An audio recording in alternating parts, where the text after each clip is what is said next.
This message is brought to you by Apple Card. Did you know Apple Card?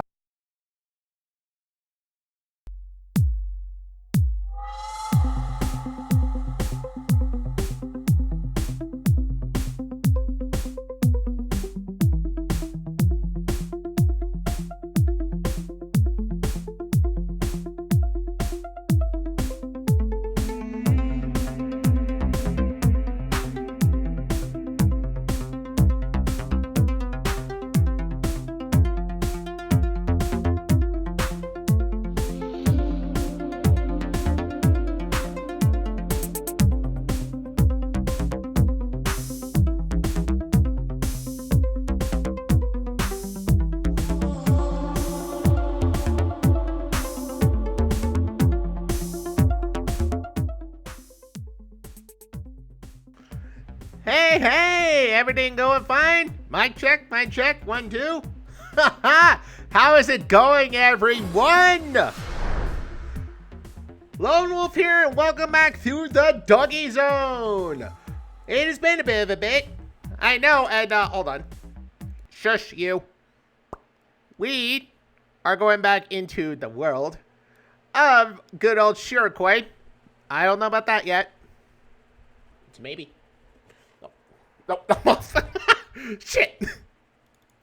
But it's a maybe for that one, because it seems spooky. I checked out. Anyway, we're going back to this, and I don't remember. I think we were going into our precious Bird Boys memories. I need to double check on that. And also, I do not know how much of this we have left until the next update. So, if it ends, like, suddenly or something, then I have something in mind, so let's get into it. I missed my precious bird boy.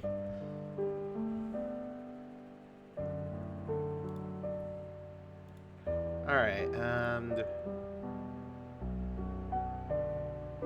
oh my god. Shit. Let's get it. And I think that worked. Excuse that for a minute. Let's load. And here we are. Right, so let's...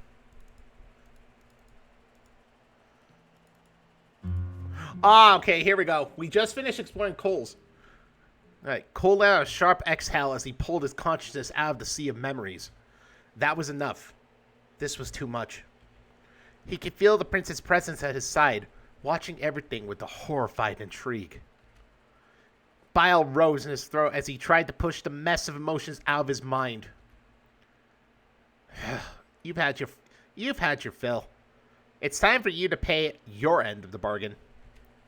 Cole reached out towards the threads of magic teethering the minds together and seized, while also having a seizure. No. I'm sorry. I'm sorry about that. Wait, oh, Jack, hi, by the way. Remember the Patreon update, Sid and Calder. The public update is Cole and Cassius. Keep forgetting about that there is a new update. But I think I might want to, just for convenience sake, I could just skip to the next update when it comes out. I mean, more content then. Anyway, he felt himself tumble forward as he dipped headfirst into another deep, cold sea of memories. Oh, and another thing, yesterday's stream, why it abruptly ended, I can explain. And that reason is, the game fucking crashed. And it crashed so hard that my entire fucking computer froze. Like, legit. It was frozen here, it was frozen here. So I had to literally turn it off through the little, spark protector thing down here. So that was kind of nuts. Thankfully, I managed to record the footage and all that, and it's back. So we're still going to be doing a dork's tale. Anyway, I'll just shut up now and get to this. But yeah, damn lol. Yeah, I know. But I think I managed to recover the video because that was a 7-hour one. And that would have sucked because I already posted the first one of it. It's a Kingdom Come Deliverance 2, by the way. Fucking fun game. I kid you not. Like, my god. It is, I guess you could say it is the new Skyrim, in a way.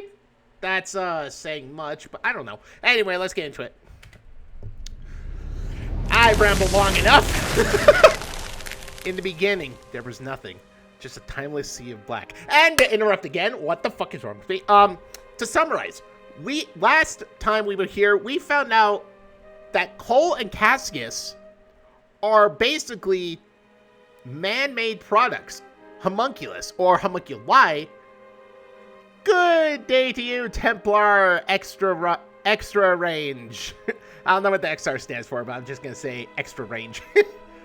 You got a long range.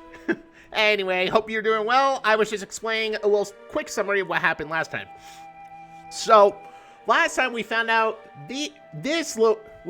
Cassius and Cole, the little precious nervous wreck of a bean, and a freaking little gremlin, chaos gremlin, were man-made homunculus, or homunculi if you want to get to a plural, like FMA. Anyway, we found out Cole, it was a weird thing. Like, they were the product, and then in order for them to be born, there had to be just exchange of two people's blood in order to create the person. So that's exactly what happened with Cole. And now we go into Cassius.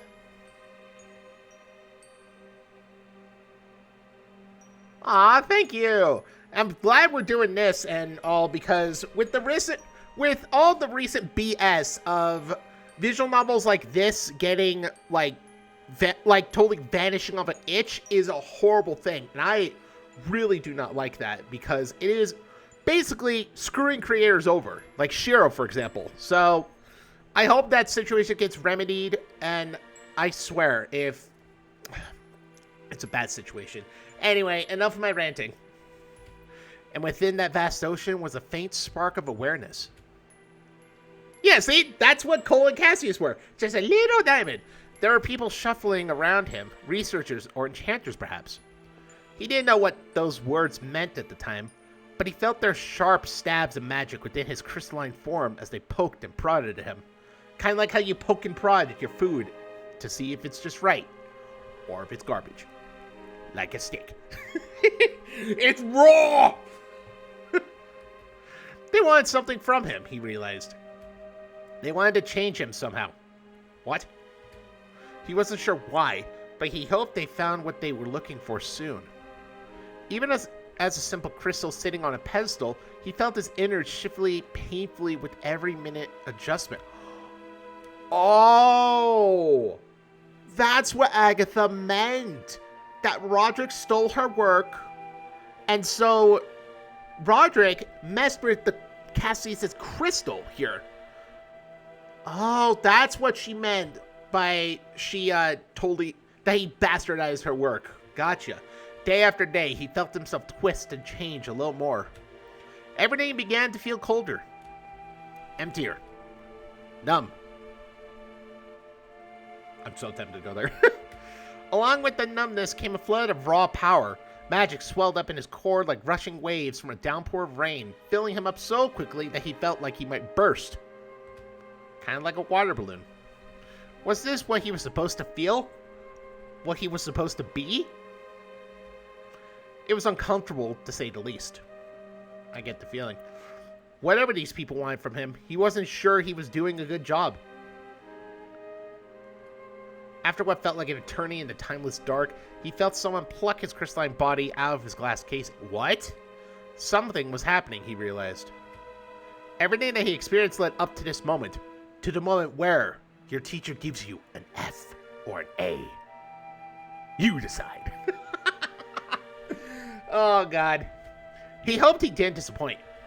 Cold, feather fingers held him in the palm of their hands in cold regard. Suddenly, he felt the crimson metallic tang of blood drip onto him, slowly seeping into his very being. Yeah, that's exactly what happened with Cole, because Hamish and Morrow stole the crystal, and because he wanted to kid with Hamish, and that's how Cole was born. So technically they are related, yes, but it's a weird kind of way. His sinuses exploded to life as arcane radiance bled into the room. Ah, fuck, my eyes! Ah! Light and flesh twisted around themselves like gnarled roots of a tree, growing outwards from his core to form the beginnings of a torso. And then limbs, and then finally, a head. Because sometimes we need to get ahead. I apologize. Everything began to feel louder.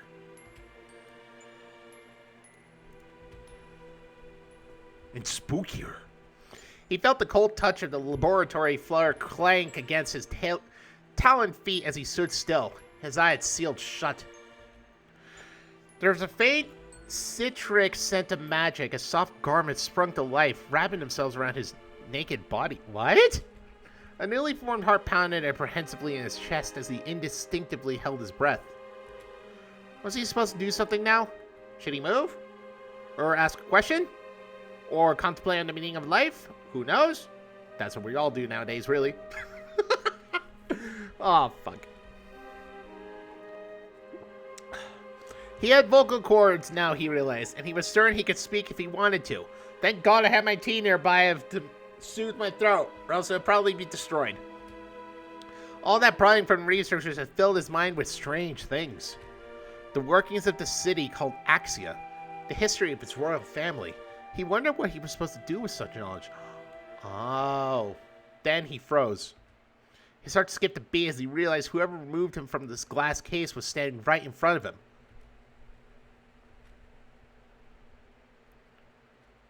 I don't know what Roderick looks like, so I'm just going to say, open your eyes.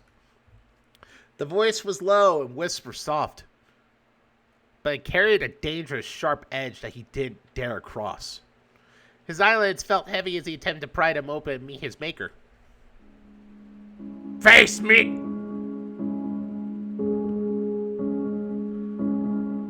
Whoa!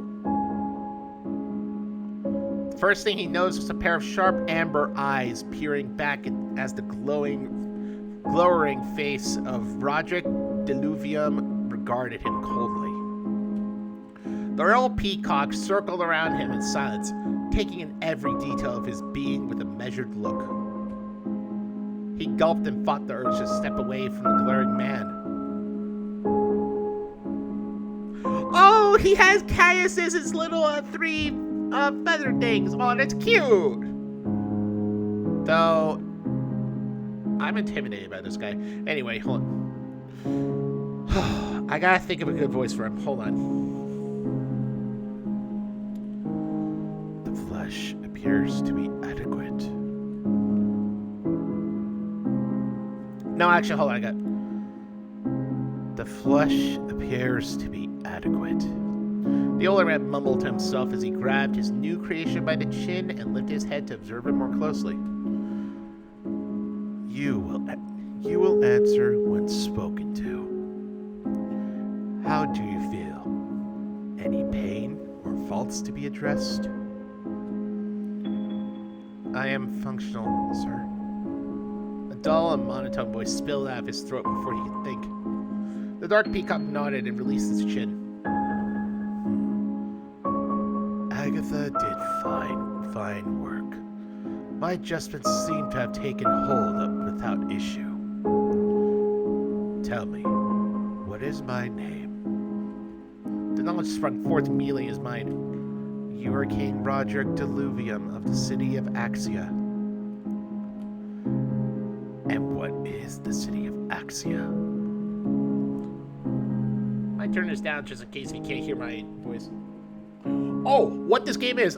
This is basically a visual novel by a very good artist, and I have to tell you, named Shirokoi. So if you look up the visual novel called Repeat, where it has like this red panda, this bunny, and then this cat, and also this wolf rabbit thing and such. But if you type in Shirokoi, you will see many of his art pieces, and my god, is he a fantastic artist. He's the one that made Repeat and wrote it too and programmed it.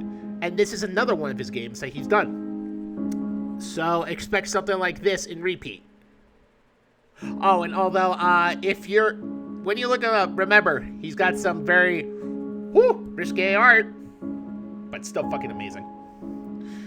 The capital of the Mediatis Kingdom, located at the base of Mount Xanathar. Claimed by its locals to be the center of the world, it is famed as a research hub of arcanotech and for its export of arcane crystals mined from the mountain. Good, good. And what is your purpose? Oh, I am too. He paused as as unearned knowledge swirled within his skull. I am the vessel. I introduced myself to the people as your son. Ah, I see. I am next in line to the Axian throne after your majesty and Queen Tabitha Diluvium pass away. He watched as the Dark Peacock nodded in quiet approval and felt a flicker of pride in his chest. At least he was doing something correctly. The Dark Peacock muttered quietly to himself as he soared through his thoughts. A little stiff. Turn it down a little bit, sorry. Because I actually started like this. A little stiff, but performs competently enough. It should be ready to make sparse public appearances after preparations are made. Sir, may I ask a question? Roderick glared at him sharply. An empty vessel should not ask questions. He gulped. There is a gap in my knowledge, sir. The king gazed at him carefully before nodding. Ask your question. What is my name? The king frowned. Your knowledge implantation did not include this. It must have slipped my mind. Roderick stepped close, brushing his fingers across his new creation's cheek with a glimmer of pride and hope in his eyes. You are something extraordinary. Something new, unlike anything else in this rotted and finite earth. For the first time, Roderick Diluvium smiled. You are Cassius, the ark upon which we will sail onto the new world.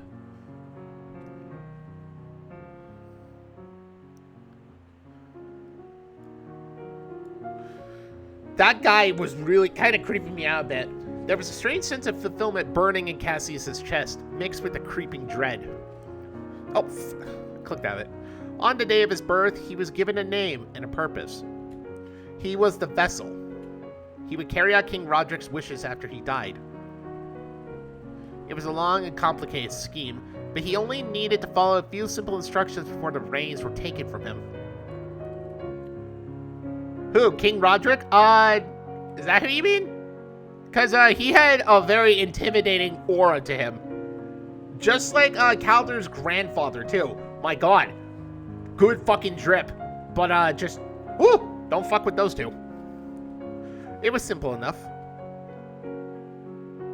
My precious bird Oh. Cassius was content with the life he was given.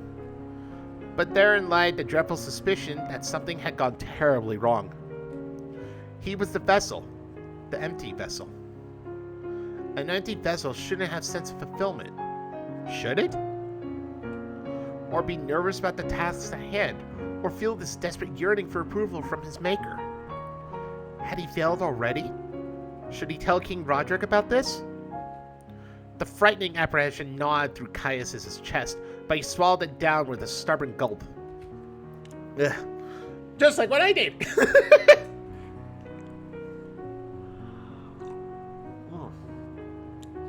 No.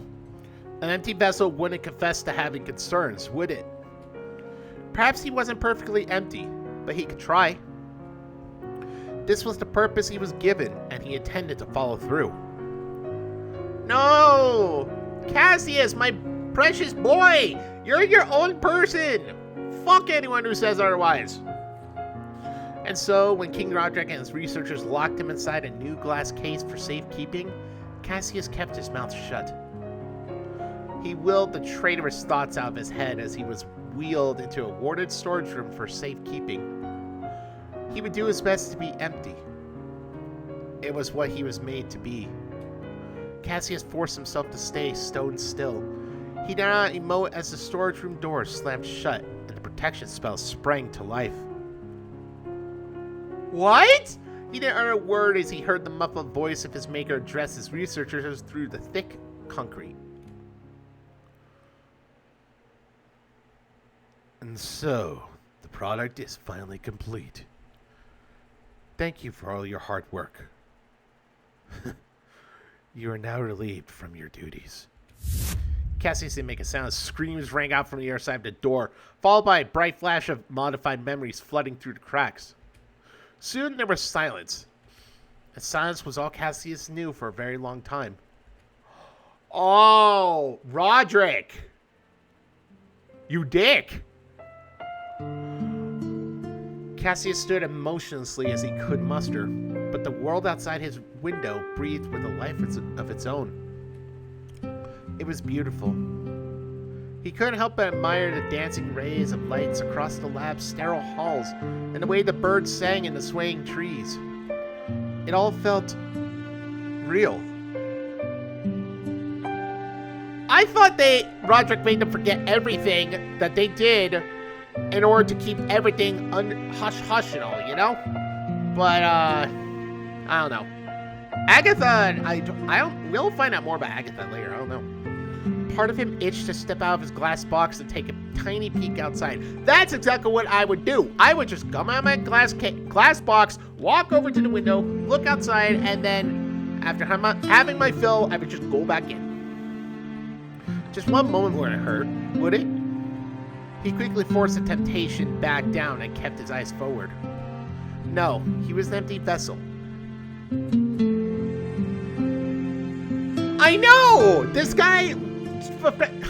God, Shirokoi has a good way of writing and great sense of humor, too. I shit you not.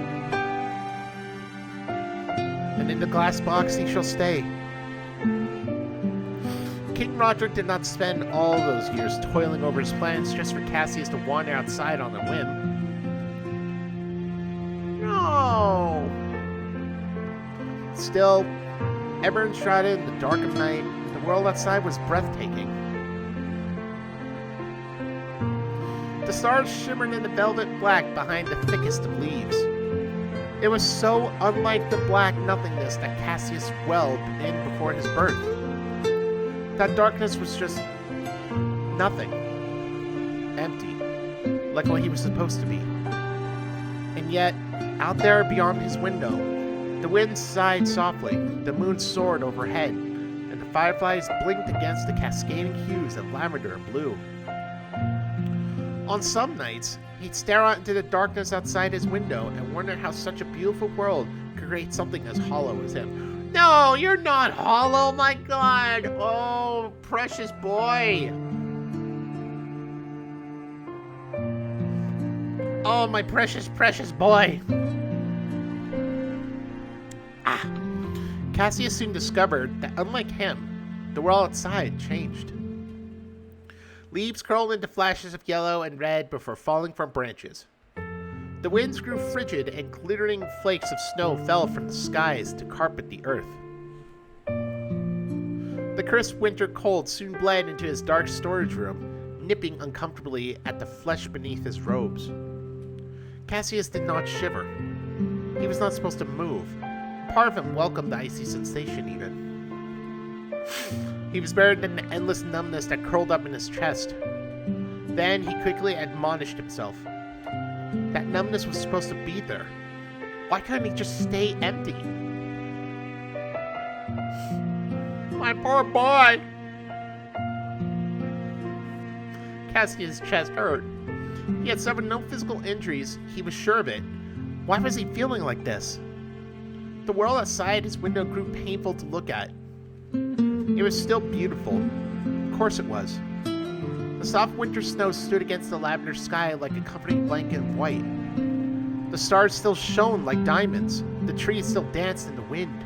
And Cassius still stood motionlessly inside his glass box. He no longer peered longingly at the beautiful world in the corner of his eye.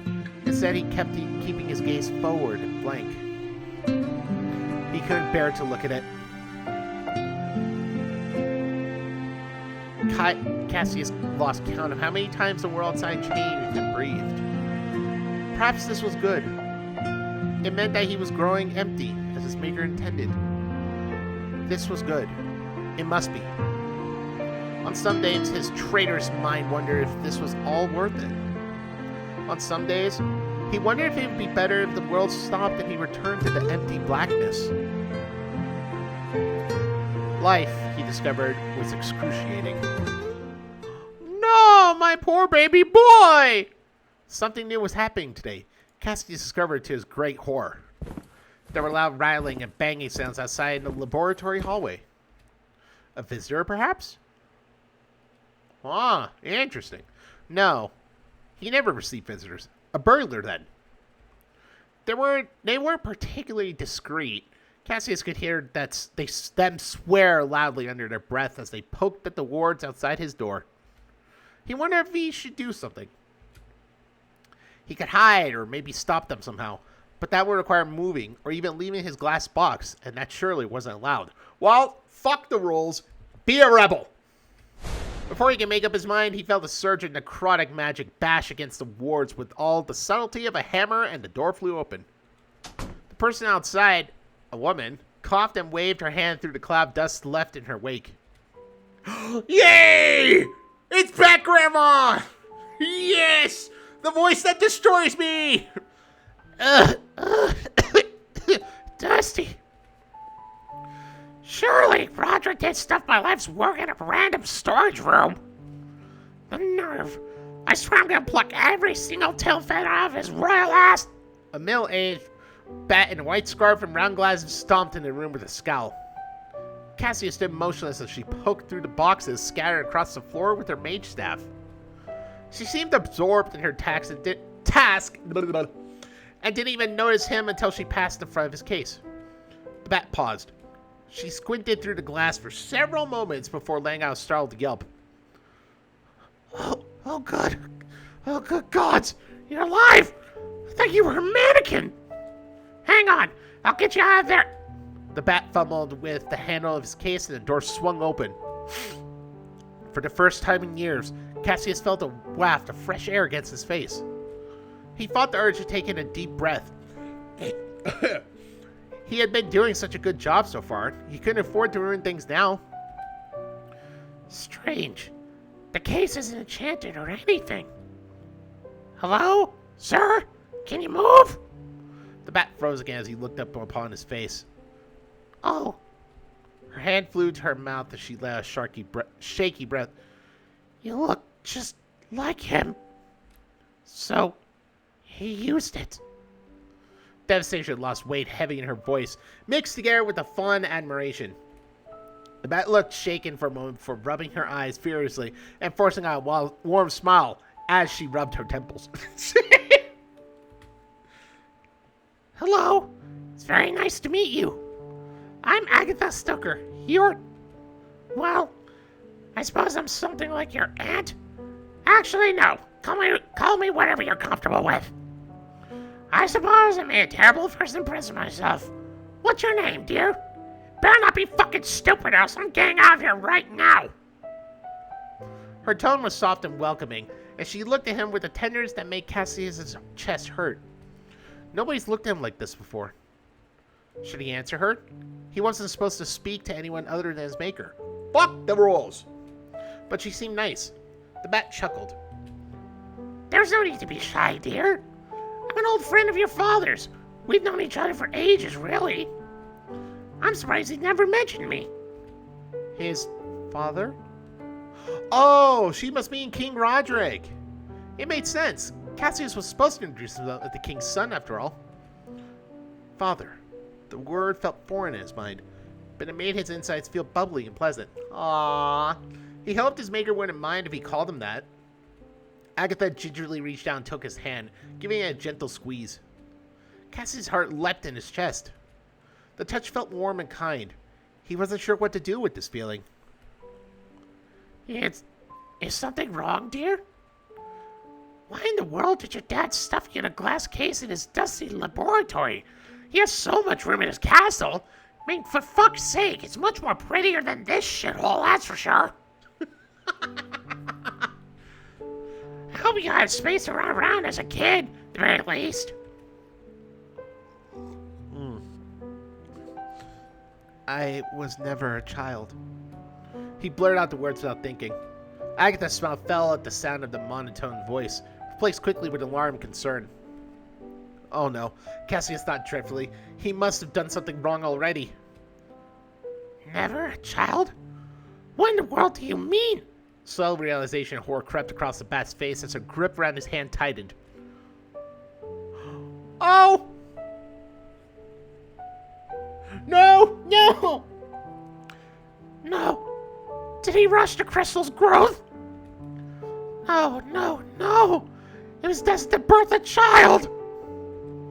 The effects on your development would be catastrophic! Child? He repeated the words blankly. That didn't sound right. He was supposed to be the vessel, the ark upon which his maker would sail onto the new world. The concern and dread on Agatha's face grew as she grabbed his wrist to take his pulse and examined it closely, magic radiating from her fingertips. Her shoulders were shaking, and Cassius could feel her racing heartbeat through her palms. Was she concerned for him? Yes, I can tell. Because the fucking feels Cassius wanted to reach out and assure her that he was fine, that he was always like this, but the words would not come out.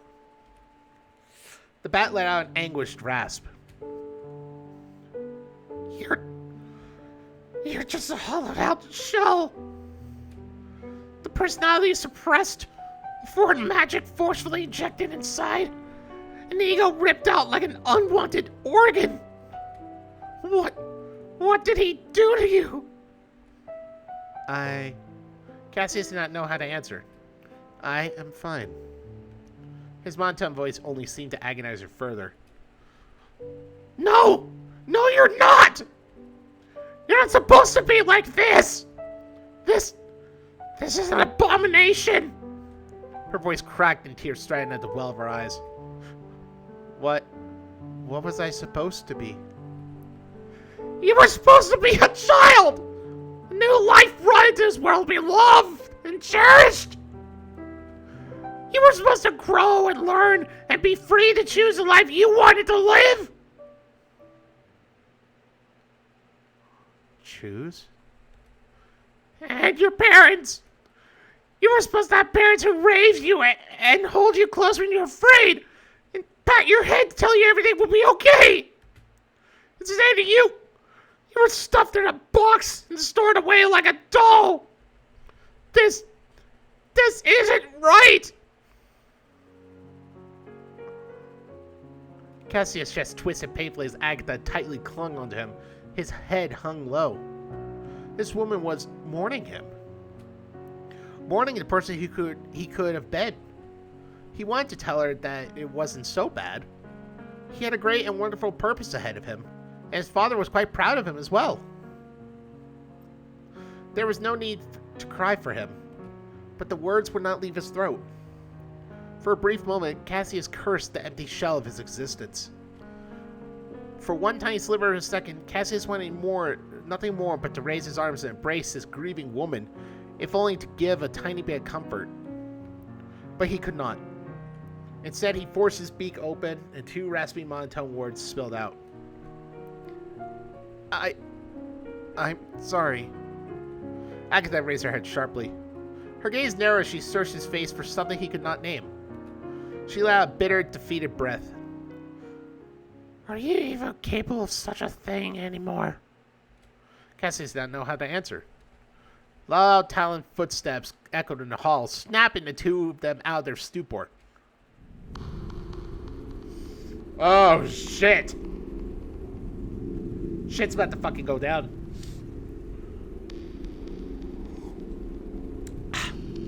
They looked up to see the dark figure King Roderick step into the room, studying them closely.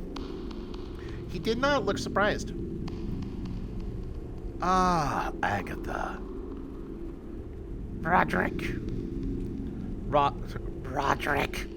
Raw venom dripped from her voice as she glared at the older peacock. You told me you were safeguarding my work after that little burglary. hidden away for safekeeping, you said.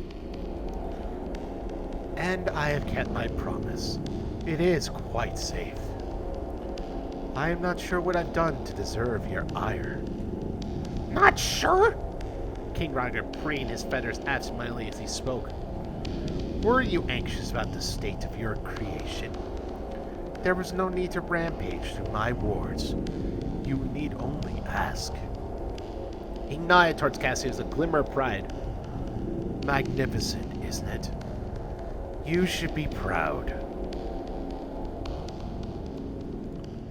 Agatha was silent, but Cassius could feel her grip tighten against his chest. You've done truly marvelous work. The flesh has become everything I required. However, I must say you put far too much attention into its emotional capacity. Unnecessary baggage.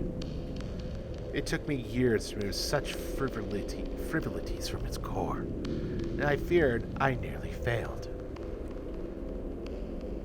You said you needed an heir that you and Tabitha could sire. Roderick waved his hand dismissively. That was not a lie. It will introduce itself as my son, an unfortunate necessity to avoid suspicion amongst the people. The king stepped forward with an outstretched hand. I am glad you come today, Agatha. My dearest friend, I pray that of all people, you see my vision for the future of this rotted world. Indeed, yeah. Surely, after all these years you spent treating my wife, you understand that a cure is not enough. Even when fed with the life force of countless druids, Tabitha's deterioration has only slowed slightly. The same fate awaits us all. And children? Why would you condemn them to life, only for decay to take them in time? No. Surely you understand. God, I love this fucking voice I'm doing for him. I just have to... Even when fed with the life force of countless druids, Tabitha's deterioration has only slowed slightly. The same fate awaits us all. And children, why would you condemn them to life, only for decay to take them in time? Yeah, No. Surely you understand. Roderick pressed forward eagerly with a mad, desperate glint in his eye. Dear Agatha, I pray that you will stand with me. With your brilliance, together, we can finally grace the world with the gift of eternity.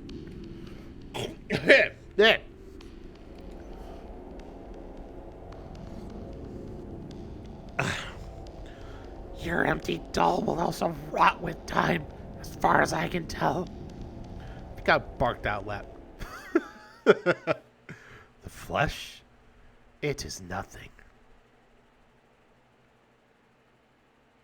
Yeah. Simply the ark that will carry us through the flood to come. Something Agatha finally snapped. Oh, shit! Nothing? Nothing? You took my life's work, my dream, and defiled it! Ripped it apart until only this empty husk remained! This is a spit in the face upon everything I stood for! And now you expect me to join you? Oh, well, good I gave that impression. Roderick was silent for a moment before letting out a small sigh. He sounded resigned, disappointed. I speak with the utmost sincerity when I say that I consider you my dearest friend. God! I truly wish to usher in the new world with you by my side. You still don't understand, do you? I'm beginning to fear you never will. You're a monster, Roderick Diluvium. Agatha slammed her magic staff on the floor with a resounding crack. Tendrils of necrotic magic unfurled from her palms as she glared at the king with a broiling fury. I swear, So long as life still runs through my veins, I will tear apart everything you hold dear, Roderick. Your schemes, your hopes, your very life. This I promise you. Oh, shit. Circle of Death.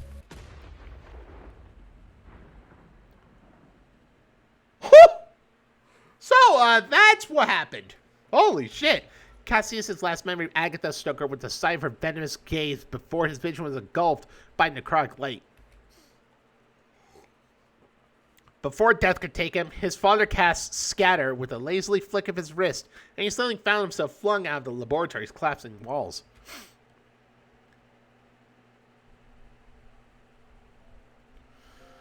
Oh! Things changed very quickly after that day. King Roderick quietly ushered him into Castle Diluvium after a large chunk of the 14th laboratory was obliterated. Well, no shit. Oh, God. Oh. Cassius suddenly had his own bedroom. He had no idea what to do with so much space. The windows were bigger, and he could even step out onto the balcony to see the world below.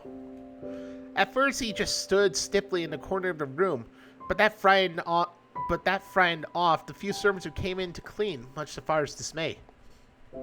Afterwards, he spent his time walking around miming what he believed people would do in a bedroom, which included profusely cleaning everything within reach. Oh, he became a neat freak. That's adorable. It wasn't very princely behavior, but at least it lessened the need for servants in the first place. And so the years ticked on, just like in his glass case. One afternoon, while Cassius rooted himself on the balcony like a statue, his door suddenly swung open and his father stepped quietly inside. Cassius stiffened as Roderick's stern glare regarded him coldly.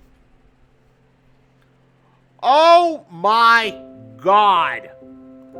The fucking drip! Ugh, fucking hell, Shiro! Oh! I am so jealous of this guy's fucking drip. Everyone's fucking drip. Cassius, Roderick, Calidor's grandfather. All massive fucking drip. Even you agree, Templar. Yes, I know. The fucking drip of these characters. Cassius, attend to me. Quickly now. He was immediately at his father's side. The king grabbed him by the chin and gave him a quick once-over. Seems functional. Any changes or concerns to report? Cassius longed to confess that, yes, he was very concerned. Ever since the encounter with Agatha Stoker, the strange writhing pain in his chest refused to go away. His mind constantly raced through frivolous questions he knew he shouldn't ask. Like, would King Roderick be terribly upset if I called him father? Would it be appropriate to thank the king for this wonderful new room? And Cassius couldn't help but remember how the distraught enchanter clung to him that night. The sensation of that reassuringly warm hand still haunted him through each agonizing day. He desperately wanted to ask why father never held him like that. Because your father's a dick? But these were all questions that an empty vessel should not have. So Cassius numbly nodded as a small lie spilled from his monotonous tone. Nothing to report, Your Majesty. Good. I have a task for you. Starting today, you will be making sparse appearances to the people of Axia. We must ensure that the people become acclimated to your presence so that the transition of power proceeds without issue. Cassius was horrified. He didn't know how to speak to other people. The knowledge implanted in his mind did nothing to prepare him for such responsibility. His fear bubbled up his throat with a wave of nausea, but only his usual motionless voice escaped. Understood, Father.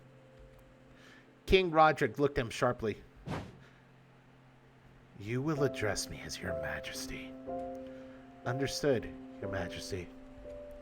The Dark Peacock's eyes narrowed, but mercifully, he decided to move along. What an asshole! You will be accompanied by a guard at all times. Speaking of which, He should be here by now. There was a loud metallic clunk outside before the bedchambers swung open once again. This is the right door? The blasted castle is far too large for its own good. Greg! Oh, you were with him from the very beginning? What? A massive bear stomped inside with an annoyed huff, the furniture rattling in his wake. The gruff man fidgeted awkwardly in his high-ranking church armor as though he was unaccustomed to its weight, which seemed rather strange for a knight commander. After taking far too long to stretch and make himself comfortable, the bear flashed them a mocking smile and bowed. Fuck, I forgot his voice. I forgot the fucking voice I made for Grank. God damn it.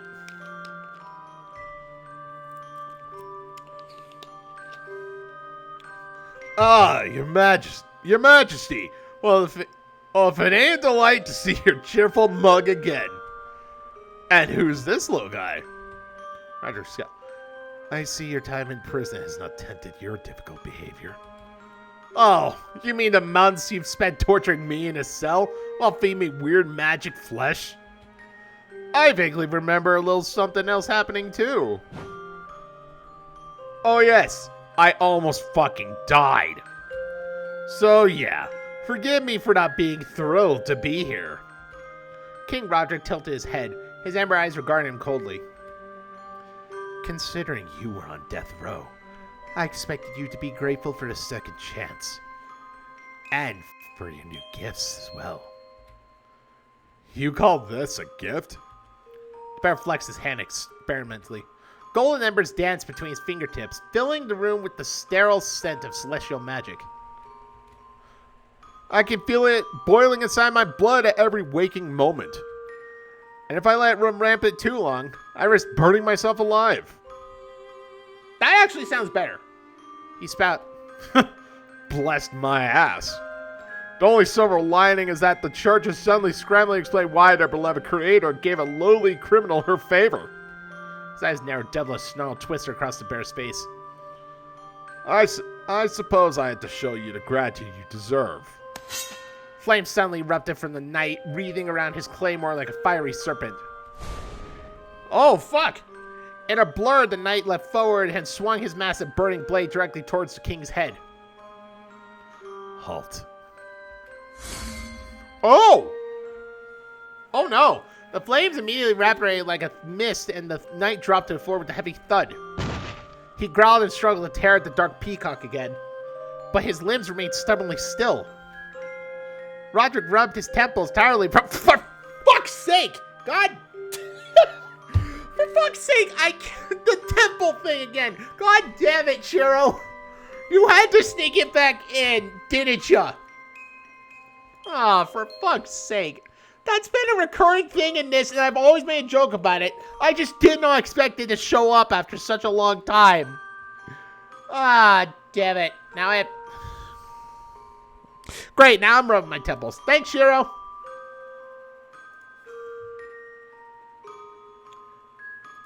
Oh my god.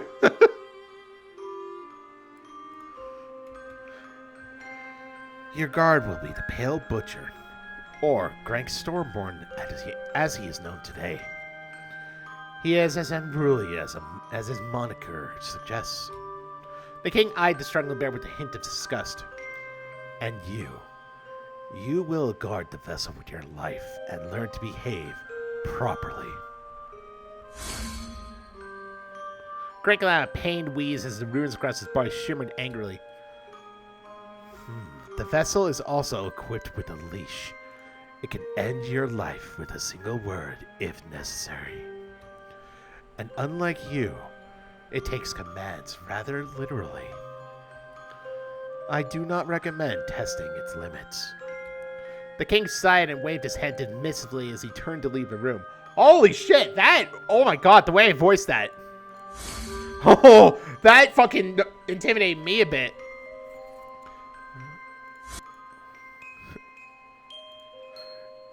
He is unruly as his moniker suggests.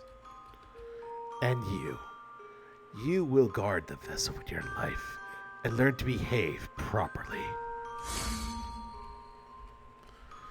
The vessel is also equipped with a leash. It can end your life with a single word, if necessary. And unlike you, it takes commands rather literally. I do not recommend testing its limits. The king sighed and waved his hand dismissively as he turned to leave the room. Now go. Familiarize yourself with the castle grounds and try not to become a nuisance. Asshole! The chamber door slammed shut, and Cassius suddenly found himself alone with the furious knight. He froze, unsure of what to do as the bear continued writhing painfully on the floor while his wounds seared. No! Poor bear! Several moments passed as he listened to the other man's pained rasps. Greg shot him a heated glare. You're enjoying this, aren't you? Sadistic little shit. Just like your old man. Cassius blinked blankly. I am the vessel. I was not made to enjoy things. He tilted his head. Would you like to stand up? The fuck do you think, smartass? Cassius thought that the sight of a church knight seizing on his floor would probably frighten the servants again. Stand. And be at ease. Greg sighed in relief as he stumbled onto his feet. Finally. Took your sweet time. Apologies. Are you well? Really? What do you think? Cassius blinked again. I do not believe Father would approve. Of tormenting little old me? I think he's rather made a sport of it. Of me thinking? The bear looked taken aback as Cassius began to... He paused at the doorway, suddenly a little lost. I am unfamiliar with the castle grounds. You should lead. Grant glared at him testily. And if I don't feel like it, then I will be compelled to issue a command. Your seal of binding will activate, and you will lead me either way. I believe you made your opinion on pain clear. Thus, I recommend you attend to your task willingly. The bear sighed as Cassius' monotone voice droned on. Oh my god, fucking monotone. I don't know if I could pull that off good, but who knows? But my god, this is getting good. With a defeated grumble, he pushed past the peacock through the door. Follow along then, little princeling. It's a shame your pod didn't give you a personality. Unnecessary. I am the vessel. The vessel should be empty. Grant glanced at him warily. Right. Word of advice, kid. Don't say stuff like that around normal folk. You'll scare the shit out of them. Noted. Yeesh. Uh-oh. Cassius had never walked so much in his life. Greg seemed to relish leading him down the longest and most inefficient routes across the castle and watching him struggle to keep up. Oh no! Exercise is good for your bones, he said trippily as Cassius tripped down a long flight of stairs. No! The prince forced back any hint of emotion as he picked himself up. What if someone saw and reported it to Father? That wouldn't do. As they passed, the servants shared curious whispers before bowing deeply. Thankfully, most did not attempt to strike up a conversation. This was entirely ruined by Greg, who made sure to merrily greet each and every person they came upon. Afternoon, friends. This here is our dear Prince Cassius. He's making an effort to meet all the servants at the castle. Thank you for your hard work. Ain't that just swell? Cassius forced a strange smile that made him look rather constipated. Yes. Oh no! Bird boy is constipated. Oh!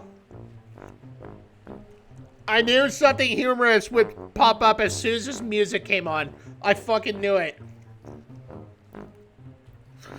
The servants nodded politely, their horror torn between the stiff, grimacing prince and the pale butcher marching down the hall with a cheerful grin. Feudal mates screamed and fled, leaving their braver co-workers deal with the strange duo. Oh no! One even stumbled, knocking over a mop bucket and faceplanted into the carpet. Cassius paused before quietly approaching and offering a hand. Are you well? His monotone voice must have been horrid. The mate stared at his outstretched hand, wide-eyed. Oh, silly me! I beg you, forgiveness for my fumble, Your Highness. You need waste your time with the likes of me.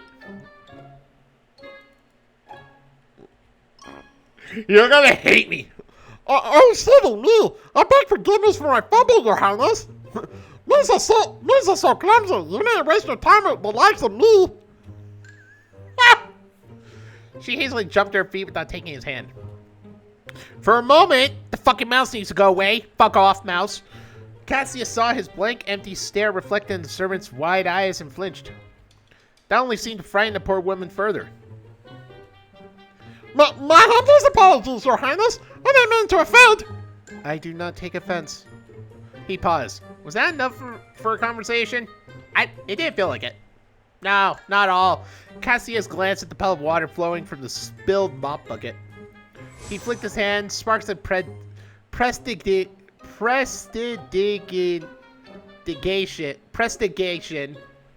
Fuck, that's a long word. Flickering from his fingertips as the mess disappeared, leaving behind a spotless floor. Instead of being pacified as he hoped, Sir suddenly let out a devastated wail. I beg mercy, Your Grace. Explain. Everyone's talking about how other servants have been sacked from O'Shaughnessy Manor, all of them replaced by magical constructs. Misa think it's bullshit. Misa, I understand how necessary my position is here, but I cannot afford to lose this job. No, sir. No. Cassius blinked. Magic is infinite and unreliable without direction. You all perform a vital service. There is no reason to replace you. Another maid bustled up to the distraught servant's side and curtsied apologetically. Forgive my friend's ramblings. Her father had recently fallen gravely ill, and she is beside herself with worry. Yes, she is. The younger servant sniffed as she struggled to regain her breath. My father was working in the exterior when the locust famine hit. He made our life, but he was very sick since. Cassius tilted his head thoughtfully. I see. Then we will send a court physician to your father to expedite his recovery. The astonishment spread throughout the servants in the hall. Even Grank raised an eyebrow in surprise. Did he say something wrong? Cassius bit his tongue as he considered misty-stepping back to the safety of his room upstairs. Well, thank you for your kind offer, Your Grace. But I can't possibly afford a court physician on a maid's salary. No, I don't think I can. The royal family faces no shortage of coin. You are a servant of Caste Diluvium, and will work better if you are not worried for your father. It is only logical. He turned towards Greg with a nod. Sir Greg, will you go to the medical wing tomorrow and make the arrangements on my behalf? Wait, do you say... Sir Greg, you will go to the medical wing tomorrow morning and make the arrangements on my behalf. The bear's eyes twitched as his runes flashed for a moment. Even so, he forced off a soft chuckle. As you command. Oh my goodness! Thank you, my lord! Prayers, blessings upon you! Yes, blessings upon you! I don't know how I could ever repay your kindness! The air in the hall seemed to change. Cassius suddenly found himself subjected to a sea of surprise and grateful smiles. His plumage fluffed up and he coughed loudly. I do not require thanks. Ha! Don't mind him. Our dear prince is a bit shy. He's a sweet lad, though, ain't he? The servant stared wide-eyed as the knight commander tousled the prince's hair with a jovial grin. Is he allowed to do that? One of the maids whispered. Cassius froze. He stood stiffly as the bear continued to smother him with an overly friendly pets. He was fairly certain this was supposed to be patronizing. Crank's hands were massive, completely dwarfing the peacock's head, and he was being entirely too rough. but they were warm, affectionate even. Cassius felt the pain in his chest worsen with each touch, and his eyes suddenly felt wet. Oh my, Your Highness, are you alright? I am functional. For the first time, the prince is breaking through his monotone. Greg, take it back. Oh, perhaps I teased too much. My apologies, Your Grace. I do not require apologies. We should continue our task. Cassius fled down the hall before anyone could utter a word. Greg hastily waved the bewildered servants goodbye before chasing after him. As soon as they found themselves in a secluded hallway, Cassius turned towards the knight sharply. You will not speak of my behavior during that exchange to King Roderick for any reason. Crank winced at the runes across his flesh lit up like blue embers. Yeesh, you could have just asked. Hell would freeze over before I snitched that royal bastard. I see. My apologies. The bear rubbed his face as he shot the prince a puzzled look. What a strange little surprise you turned out to be. Your old man usually haunts the castle like a depressing little storm cloud. Never expected you to be so... He waved his hand vaguely. all right. Father has described me as adequate. The bear grimaced. Yikes. I forgot you had to deal with fucking Roderick as your dad. Maybe we started off on the wrong foot. Sorry if I was a bit unfair. I do not require apologies. Okay, you keep saying that, but... Crank scratched his head as he stared at the younger peacock curiously. Mind if I ask you a stupid question? You may. How do I put this? Are you, like, alive? When we first met, you were so stiff and blank that I assumed you were a weird magic mannequin. Are you actually Roderick's kid? King Roderick Deluvium is my maker, yes. Uh-huh. A very normal thing to say about your dad. I was made to be the vessel, the ark upon which he will sail onto the new world. Right.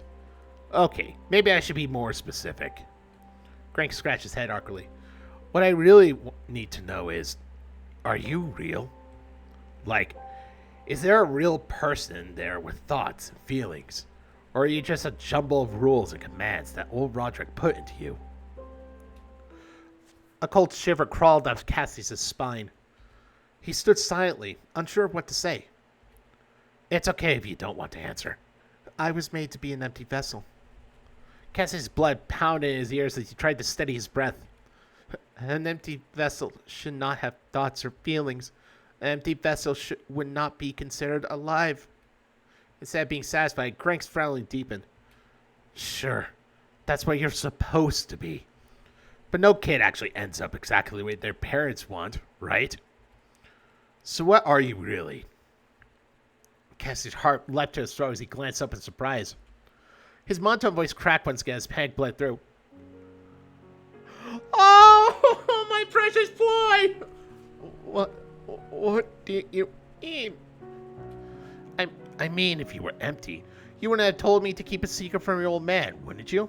Would you? That strikes me as something a kid would do. I was never a child. Crank's eyebrows shut up as he let out a breathy sigh. Oh, you poor kid. I'm not a child. He wasn't supposed to raise his voice. He wasn't supposed to sound terrified either. Please, don't tell Father. He mustn't know that I'm... Crank winced through the burning pain of his seal as he knelt down, placing a steady hand on the panicking prince's shoulder. It's all right, lad. It's all right, lad. You're right. Cassius was shaking. His throat burned and his heart refused to stop hammering against his chest. He stumbled forward, leaning on the knight's grip as the world began to spin. No, it's not. I'm not all right. I've never been all right. Breathe, lad. Just focus on breathing. I'm not empty. Why can't I just be empty? Why do I keep feeling like this. Father will be furious if he finds out I'm defective. Both of Greg's hands were on the peacock's shoulders as he trembled like a leaf in a storm, sobs threatening to spill out with every breath. You're not defective, lad. Listen to me. Bear's voice was low and gentle as he brushed Cassius' hair smoothly. Somehow only made the pain in his chest worse. These things that you're feeling right now, they're not wrong. It just means you're real. You're alive. But I'm not supposed to be. That doesn't matter. Look at me. I'm supposed to be the Pale Butcher, or a Knight Commander, or to create a special little guy. Nobody ends up the way they're supposed to be. That's just life. The bear chuckled softly. You're alive, despite everything. A miracle, really. Miracle? How can you say that? Father didn't make me for this. Shh. Jake. Oh! Greg cradled the weeping boy and whispered softly. His embrace was warm, tender. It made Cassius feel like he'd shattered into pieces. Back there, where you offended to help. Where you offered to help that poor servant with her sick father. That was you, not your bastard of a father. You made the world a kinder place, just by being yourself instead of an empty shell. You're a good kid. We could always use more of those. That's servant. Cassius felt silent. Tell me, are children supposed to care for their fathers like that servant did? It depends on the father, I suppose. I assume that servant had a good time, judging by how much she worried for him. Father had done so much for me as well. He toiled for years to bring me into being. He gave me this wonderful room in the castle. He was proud of me when we first spoke. Oh, lad. Cassius looked up sharply, stepping back from the bear's embrace. He was such high hopes for me. I would be laying him down if I gave up now. If I just try a little harder. I can't give up now. I can't do that to him. Look here. Silence! Nice wince as his jaw. We will continue our tasks. You will not mention this conversation to anyone. You will aid me in fulfilling my purpose. Are we understood? The seal binding flashed across the bear's skin. Oh no! Greg's body suddenly seized. His limbs twitched as he pulled himself onto his feet as though pulled by invisible strings. Cassius watched in revulsion as the bear's expression fell into a blank and rigid stare. Oh my god, all the warmth and kindness were nearly extinguished. Greg looked empty. Like he was supposed to be. Cassius wanted to retch. My god, man. It's just fucking awful.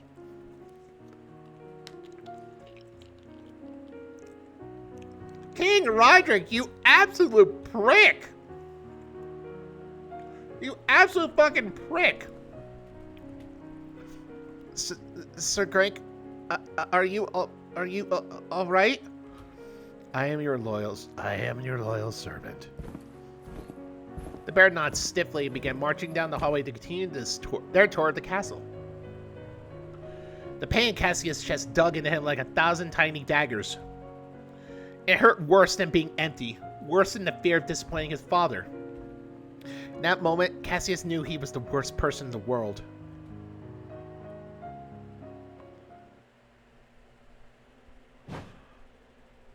Cole and Cassius both recoiled with a pained gasp. What? The arcane connection between them together snapped like a firework, sending both of them tumbling backward onto the ruined laboratory floor. Cole laid on the ground for several long moments. He stared up at the ceiling in silence, letting the Turum memory slowly sink in. He was... Vahana glanced up to see the prince staring at him wide-eyed. His expression was a storm of horror and fascination, and maybe a twinge of envy as well. You're real. The prince spoke with a dazed wonder in his voice. You were born and raised. You had. Cassia swelled nervously. Is that what fathers are supposed to be like? I know. I was born from a moment of insecurity. That was a rash decision. Cole sat up numbly. I was born, and then Papa immediately regretted it. But you were loved, and they cared for you. At least, I assume that's what traditional parenting looks like. Cole let out a bitter humorless. And I still somehow became a fuck up. What a surprise. I looked up and shot the prince a wistful smile. It looks like you drew the short straw, though. God, stuck in a box for most of your life, and you still managed to become someone with a conscience. Are you doing all right, man? No. Are you? Nah. Despite everything, the two exchanged a small chuckle. They're bonding! Oh, please let them be best buds. Please. Let Cassius kick Roderick's ass. Let him kick his ass.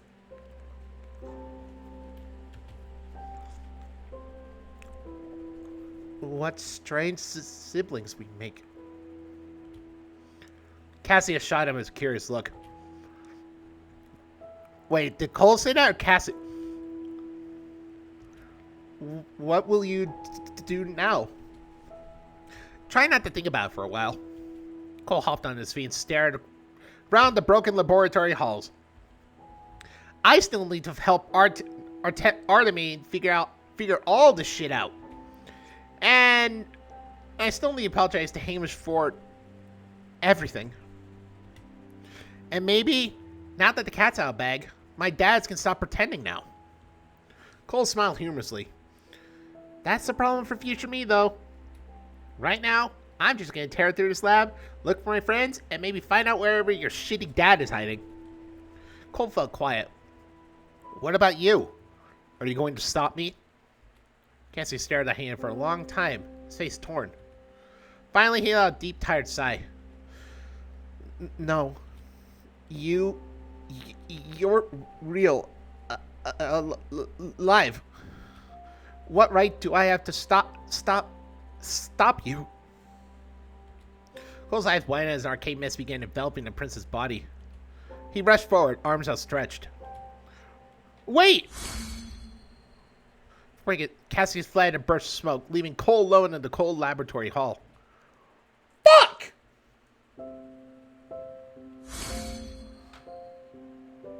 Cassius stepped into overcast light outside of the 14th laboratory, his mind racing and his chest numb. He wasn't sure what he expected to find when he delved into his memories, but it wasn't this. He wasn't even sure if it answered any of his questions. His mind was in too much of disarray to think straight. But through all the turmoil, one memory stuck out. Cassius' mind wandered to the thought of a young, crying boy curled up in a corner of the room. The boy was devastated because he could not live up to what he believed he needed to be. And yet, the boy's father sat down next to him with a smile and muttered quiet assurances. There was the sensation of a warm hand gently patting his head as a low voice whispered that everything would be alright. Cassius attempted to imagine King Roderick doing the same thing for him, and his chest clenched uncomfortably. Well, probably not because he's a dick! Father was good to him for the most part, he thought, but he was nothing like that. Oh, good. I figured you'd turn up here. Cassius jumped in surprise. Sir Greg, what are you doing here? The knight chuckled softly as he marched down the cobblestone steps in the distance. He raised an eyebrow at the massive smoking crater where the 14th laboratory gates used to be. I received some strange reports that our royal prince was seen chased across town by a scantily clad hyena. And then somebody set up a bunch of wards at the forbidden facility. Thought I should come make sure you were all right. I'm fine. Thank you. Grank grinned, amused. I assume that was your first time tussling with someone your age? Any devastating injuries I ought to be worried about? No, none. We didn't fight, really. Though I suppose I fell and bruised my knee. Never gotten bruised before. Ha! Congratulations on your first battle scar. You don't mind if I check it, just to be safe. I assume you wizards don't have the best healing practices. Cassius' plumage fluffed up in embarrassment, but he showed the knight's bruised leg with a nod. The barrel kneeled down and let out a snort. If I were a proper medic like Sir Theomore, this is where I'd hand out candy to pacify a crying kid. I am not a child, Sir Grank. And what a shame that is. I'm sure you're owed a few free tantrums here and there. Soft golden embers danced from the paladin's fingers like faint candles. Warmth enveloped Cassius' knee like a hot bath. The prince blinked and flecked his leg, the pain completely gone.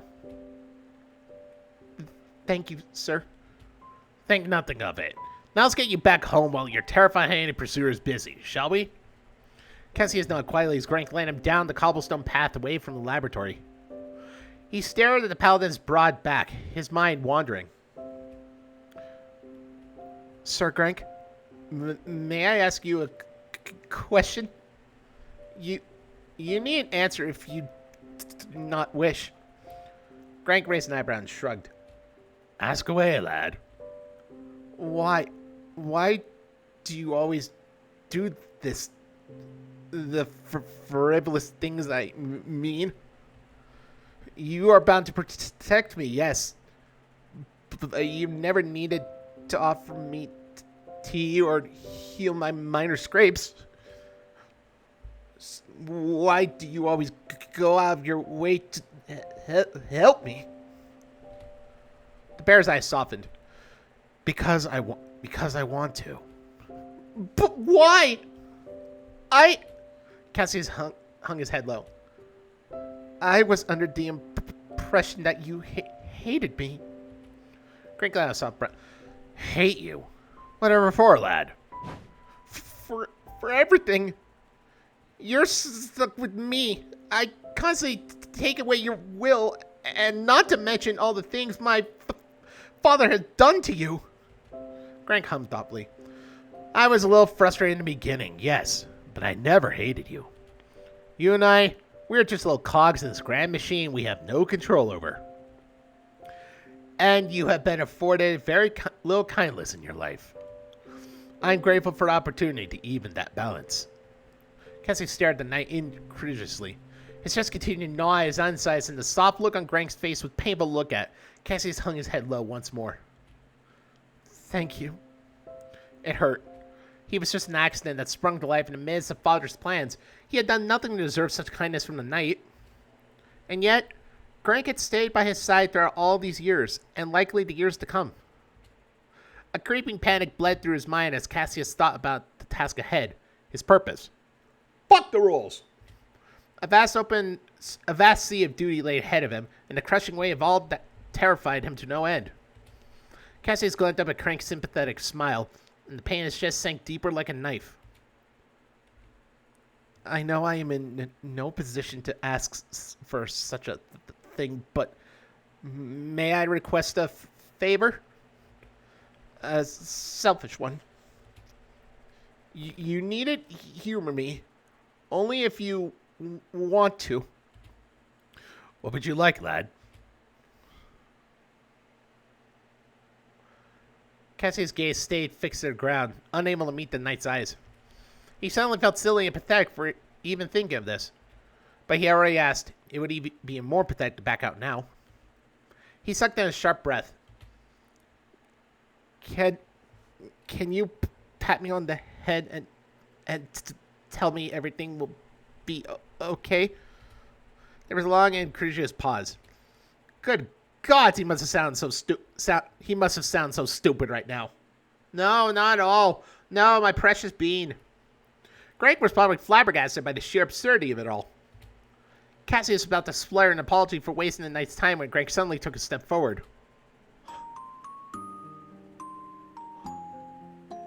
It was gentle, Warm. The knight's fingers ruffled his hair affectionately as he whispered quiet words of comfort to the young prince. There, lad. Everything's gonna be all right. You've been so brave and fought for so long, and I'm proud of you, lad. Something inside Cassius broke.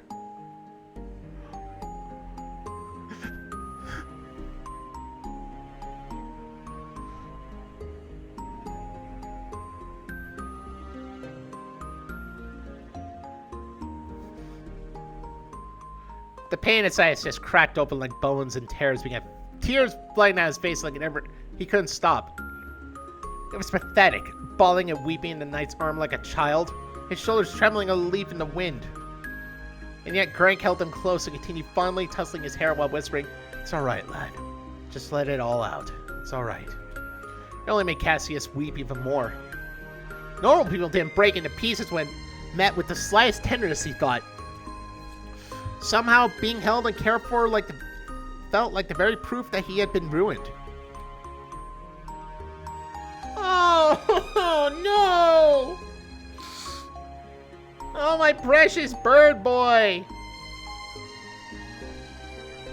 What? No, that's it?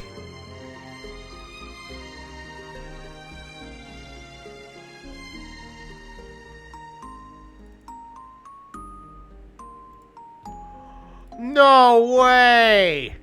The following section is not yet complete. Please return to future update. Well, fuck. To be continued. Motherfucker!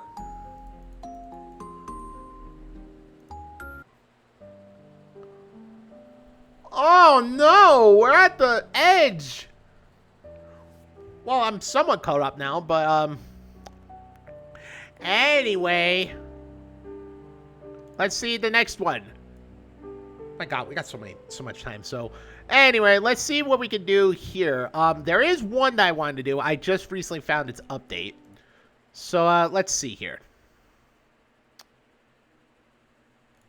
There we go. Malavent. Let's see what this is. Actually, I did briefly look at it. It seems kind of creepy. Not gonna lie. So this could possibly be a good thing for Halloween.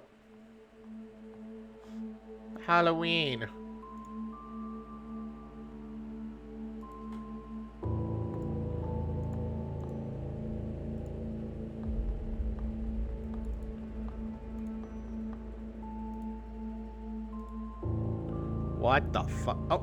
Oh my God. I swear to God, sometimes this game capture thing is a bit tricky.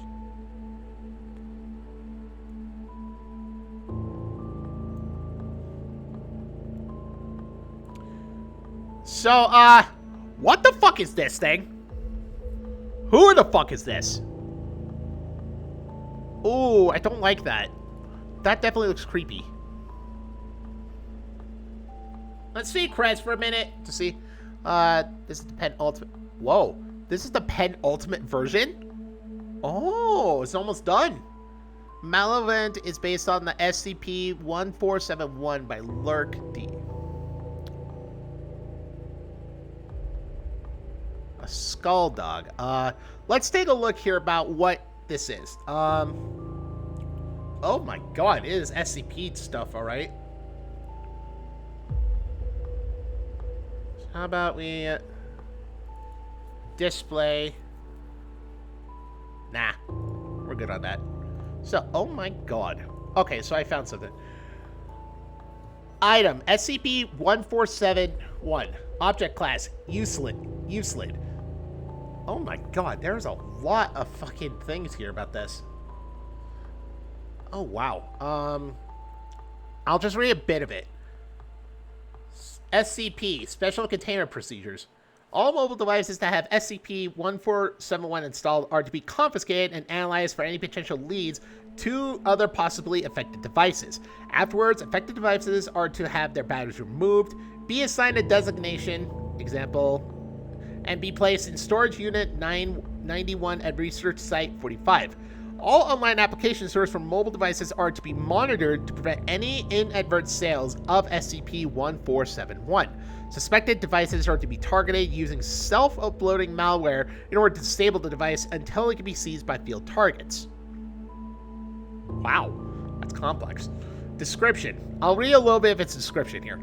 SCP-1471 is a free 9.8 megabyte application for mobile devices named Malo Ver 100 or 1.0.0 in an online application stores.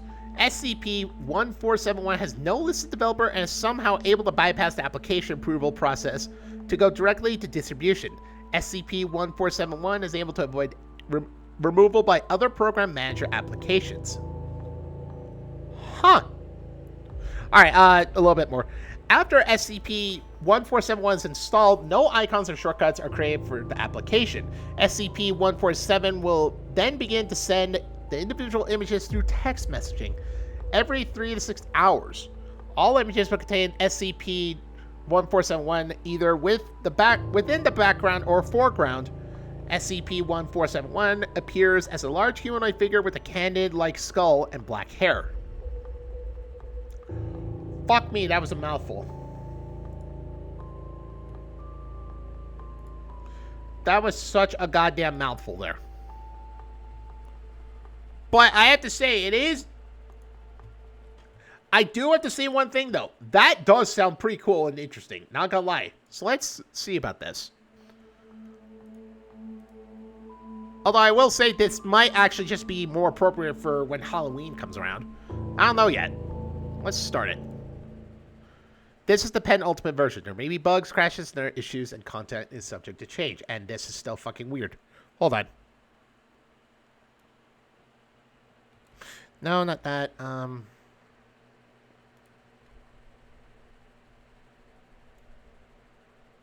There we go. Okay. Old saves from... Yeah, I don't have any old saves. Please report any issues to the email or join our Discord. The default name for the protagonist is Henry Hart. You can change it now. I got one.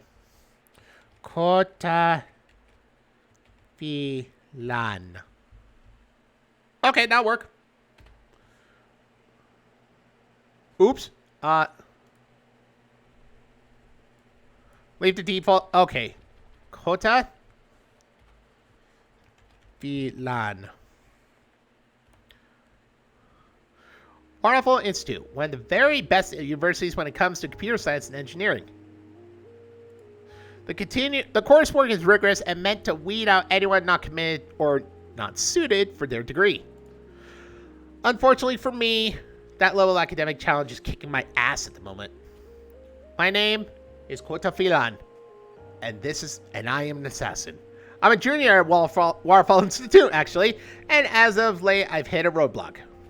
Despite many hours studying and meeting with my professors, I don't know what this game is. Apparently, this is like some SCP visual novel-esque kind of thing. I don't know about the details. Let me see the page again. All right. Let's see here. Malavent is an adult horror visual novel centered around SCP-1471. Over the course of play, you'll be presented with choices that matter not only for you as the main character, but for the greater world around you. Will you be able to unearth the truth before the walls come crashing down? Okay.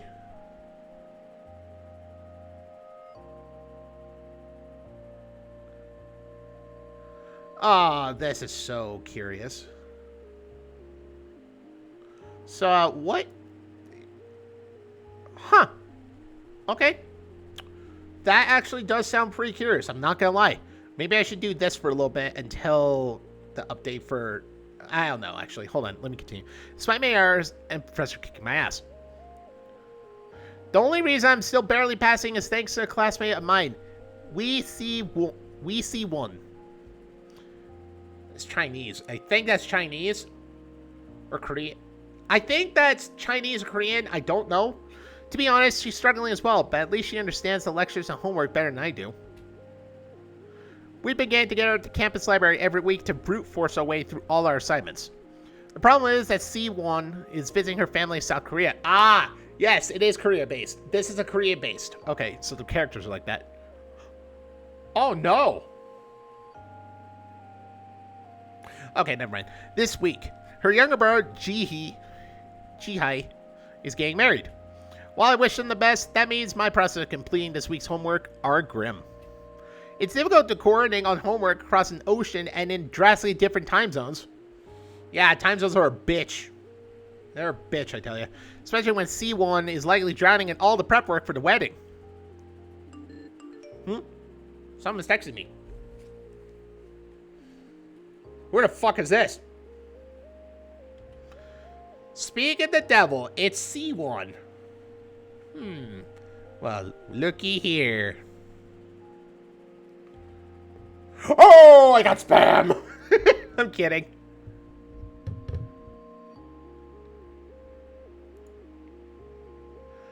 Just thought I'd do that, just like, see.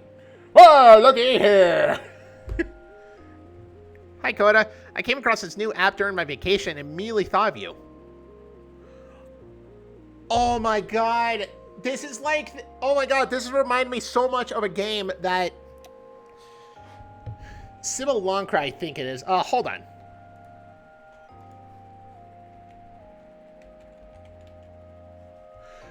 It's a game where you find a cell phone and all that, and you have to solve a mystery about it. Let's see. Yeah, Simulacra. Simulacra, that's it. I heard that was an interesting game, actually. Not gonna lie, I really heard it was cool. But yeah, oh my god, this is reminding me of it. This reminds me definitely of it. Go away! Discord, no! Why did I click on you by accident? Go away! Fuck off. Fuck off, Discord. God damn it. Anyway. It's called Malo. Should be free on the App Store. Oh no. Let me know what you think. I'll be back in town and able to chat in a few days. Oh no. It's not usual for C1 to send me memes and fun apps she finds. What is unusual is how my phone's battery level jumped all over the place. Wait, it did? Oh. Oh, he's right. Well, I'm right. Oh, that's not C1, is it? That's not her. That's not her, is it? It's back to normal now. Must have been a bug or some kind. Oh my god. I gotta mention the bug. Regardless, I might as well check out this Malo app.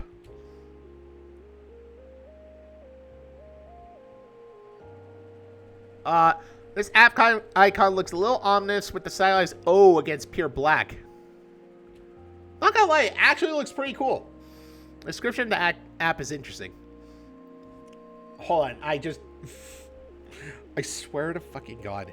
If there's an actual... I have curiosity.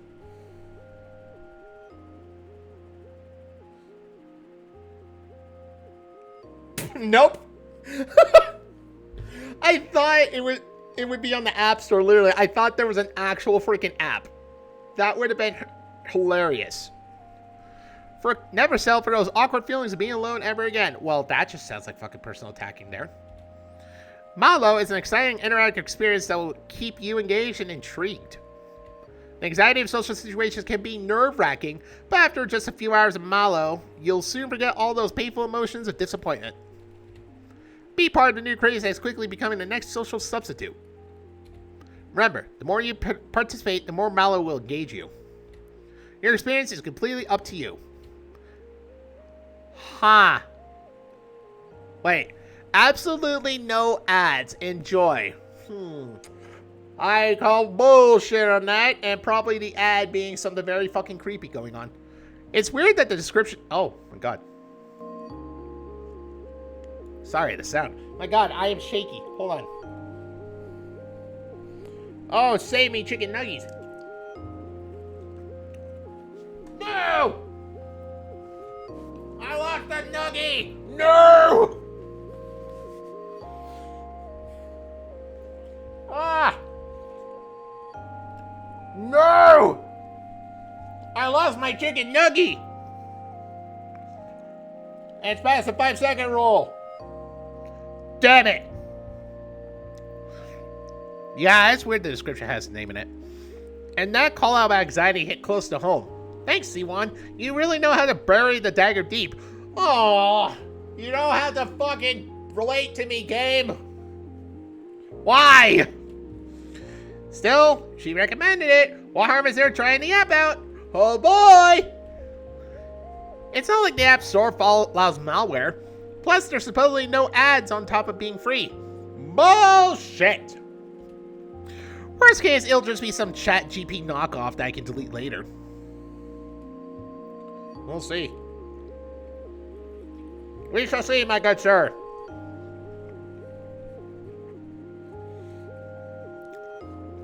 I hit the install button, set my phone aside as the app downloads, and dragged myself out of bed so I can at least get something done today. By the time I returned from the bathroom, my phone's done installing Mallow.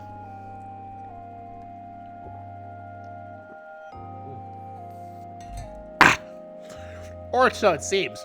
When I look through my list of apps, icons, and shortcuts, there's nothing new. Maybe the install broke in some way. I navigate back to the App Store and try to look up the Mallow app once more. Strangely, there's no longer any results in my search. Maybe I just so happened to download Mallow as it got pulled from the App Store for some reason. Oh well, I'm out of bed now. Might as well attempt to get some homework done. Though, without C1 around, that's going to be challenging. Why? Is it because I'm a total fucking dumbass who's like into fucking anime and shit right here? It's a total freaking weeb and shut in and neat and all that bullshit? That's the life.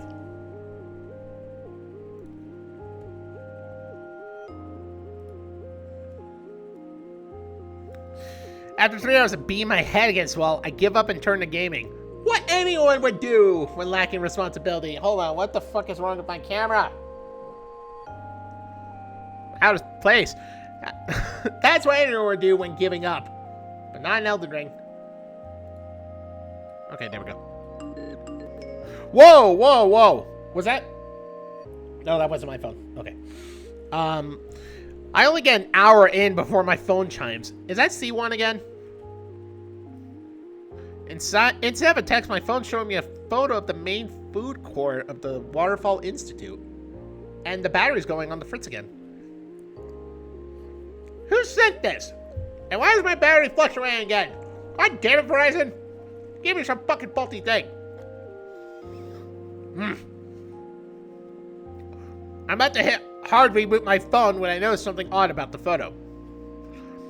There behind the pill. Oh. There's something out of place. Oh no. I see it. It's right there. Something is wearing some kind of animalistic skull mask. The elongated snout makes me think of canines like a dog, fox, or wolf. A quick search on my computer makes me think it's meant to be the latter. I can't make out the figure's body from this angle and with the lighting conditions. It is vaguely humanoid, but beyond that and the mask, I can't pick out any distinguishing features. None of the other people in this photo are giving this weirdo any attention like you might expect. The one wearing the mask is staring right at the camera too. Creepy. Oh, that's the only creepy thing? What about where everyone else is not noticing it? Haven't you thought of that, me? Oh shit. Either this was some kind of practical joke, or I got this picture by accident. There's no way of seeing who sent the photo, as this isn't the usual messaging app. After trying a few things, my only options are to zoom the photo and quit out. Ugh. God damn it. Not sure I do the latter. I also note that my battery display goes back to normal as a result. The fuck? I tried Googling the battery issue, but can't find anything concrete as to why it might be bouncing all over the place. I also note that the photo's been automatically saved into my phone's gallery. What? Oh well, none of my afternoon classes meet today, so I can focus on relaxing and gaming. After a quick bite to eat, I return to vanquishing orcs and collecting loot, while I'm here just reading books for you guys while having chicken nuggies. And mourning over the loss of one other. Oh well. The hours fly by. I only pulled out my game when my phone chimes again. Holy shit. Kind of sounds like me when I was playing Kingdom Come Deliverance 2 for 7 hours. Fun times. I thought I was hearing things earlier, but there's something off about my notification sound. I pick up my phone expecting to see a text from my family, something from C1, or an email. Okay, where is it this time? There it is! Right there! Instead of any of that, I'm greeted by another mysterious photo. This time it's one of the quads on campus, specifically between 4 of the major lecture halls. And sure enough, the person in the wolf skull mask is there too. They're closer to the camera than the first picture, but they're still far enough away to be obscured. Again, no one else in the photo seems to notice or care about them. As the saying goes, once is happenstance, twice is coincidence, 3 times is enemy action. If I get another photo like this, I'll know that this is something far more serious than someone sending to the wrong number. You think? Ooh. For now, I quit out, shake my head to clear my thoughts, then get up from my desk to fix dinner. Welcome back, Templar. You haven't missed much yet, except it's some creepy bits here and there. After scarfing down my meal, it's right back to my computer. While for me, since you did that me in the game, I'm just having my dinner right here. Oh my god, you too? First the game says they're getting something to eat, then you're getting something to eat, and now I'm eating chicken nuggets right now. What the fuck? What is with this timing? Is it dinner time? It's probably dinner time. But for me, it's chicken nuggets. What weird timing, I tell ya. Psychic!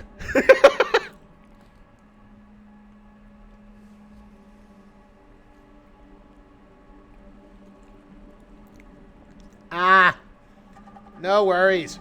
Anyway, I mess around online until 11 p.m., at which point I turn everything off and get ready to bed. 11 p.m.? Fuck, man, I'd be out for hours, especially if I was playing something like a goddamn game, like a JRPG, like Persona or something. That's what I would be doing past 11 a.m. all the way to, like, 3 a.m. is playing that.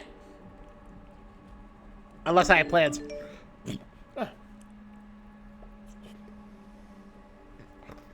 God damn. My phone makes a noise as my head hits the pillow. Could it be? No, it couldn't get me. Ah! There they are! I see them, the little shit! It's like, peekaboo! Damn it! Another photo.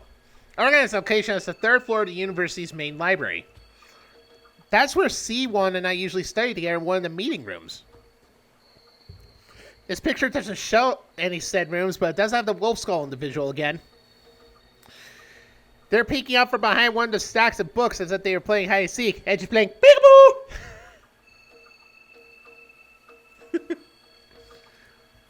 At this point, I have to face reality. This is no longer a case of getting messages meant for someone else. Someone is deliberately sending me these photos, but why? Are they trying to tell me a message? Are they telling me to send them pics? I don't know. If it's an elaborate prank, then it has stopped being the fun kind.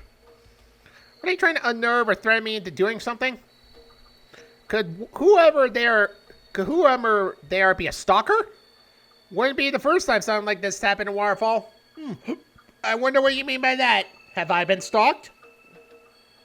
Not in real life. God, no. That's just fucking horrible. I mean, just in this, you know? Being stalked in real life is horrible.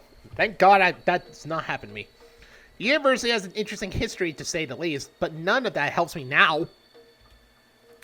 Now I have to decide what to do. Rather assess what I can do about this. There's no filmer to block or report, which is what I normally do in this kind of situation. My only lead is that the Mallow app could be related in some way. I checked the list of apps on my phone. Nothing. No sign of Mallow. Maybe I should back up my data, then fully reset my phone? Oh, what do I pick?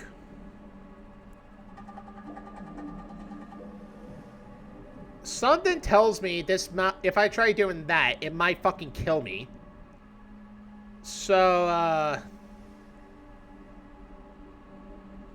I don't know. I really don't. Fuck it. If the mount-up is on my phone and truly hit it, it's likely that it has a way of surviving a factory reset. That would make resetting my phone a massive waste of time. I'll have to brainstorm other options. Sighing, I set my phone aside, pull out the covers, and try to get some sleep. Takes me a bit to nod off, but once I do, I get a blissful 7 hours of rest. Ah, such bliss.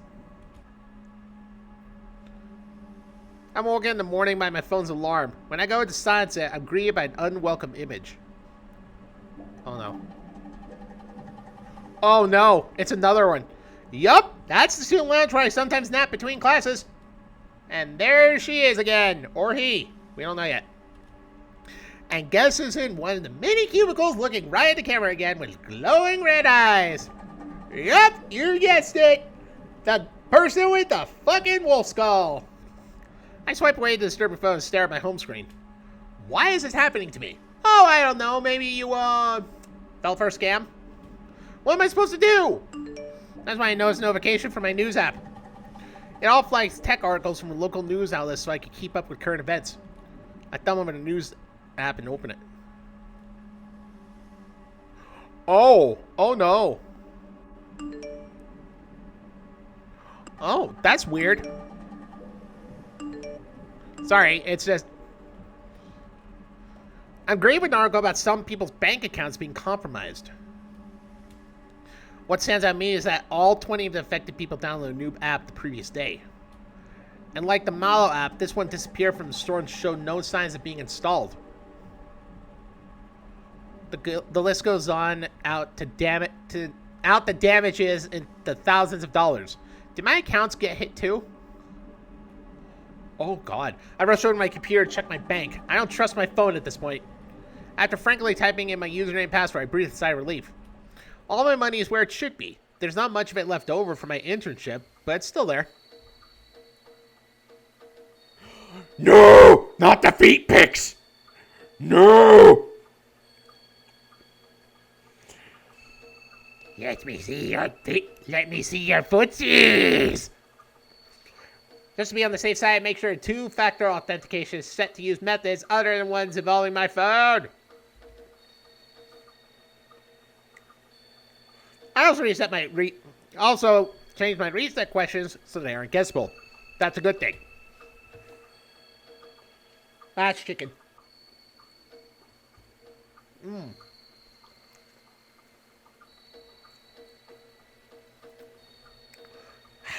There's not much else I can do on that front, but at least I know to watch my account for any suspicious activity.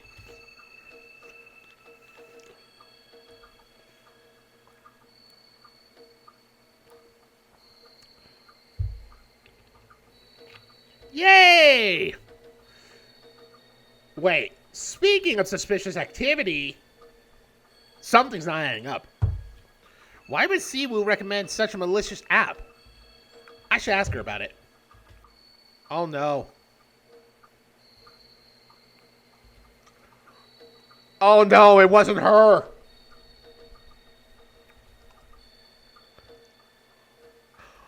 Oh no.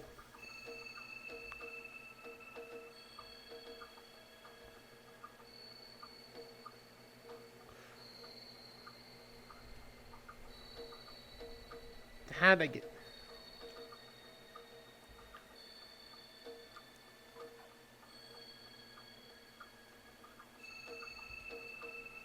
What?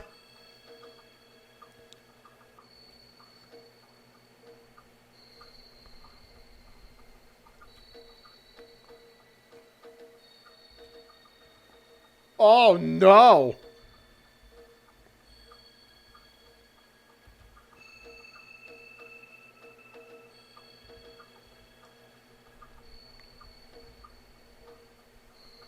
Oh, I knew it. I knew it wasn't her that sent it. I fucking called it. I would then freak C1 out. I probably should have thought things through instead of replying off the cuff. Oh well, I can't do anything about it now. Same goes for the Wolf Skull issue. I have an 8 a.m. class coming up. I have to be there, even if I don't understand half the lecture material. Are there going to be risque scenes in this? Like, seriously, let me look at the itch thing again. Huh.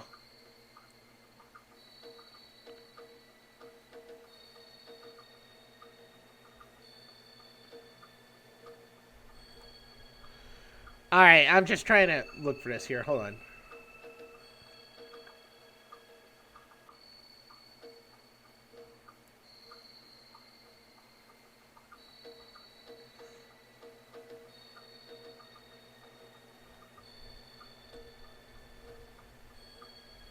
Not seeing anything. Okay, so let's just get back to what we were doing. Yeah, I can't find any mention of stuff like that. But thank God we won't get into those. Sure enough, I'm lost and copying us blindly within 20 minutes. I'll just have to hope I'm able to decipher things with C1's help when she gets back. The main issue is the sheer amount of material being presented in the 2-hour lecture. Oh God, we hate that, don't we? We hate fucking lectures. They're boring. Ah, why?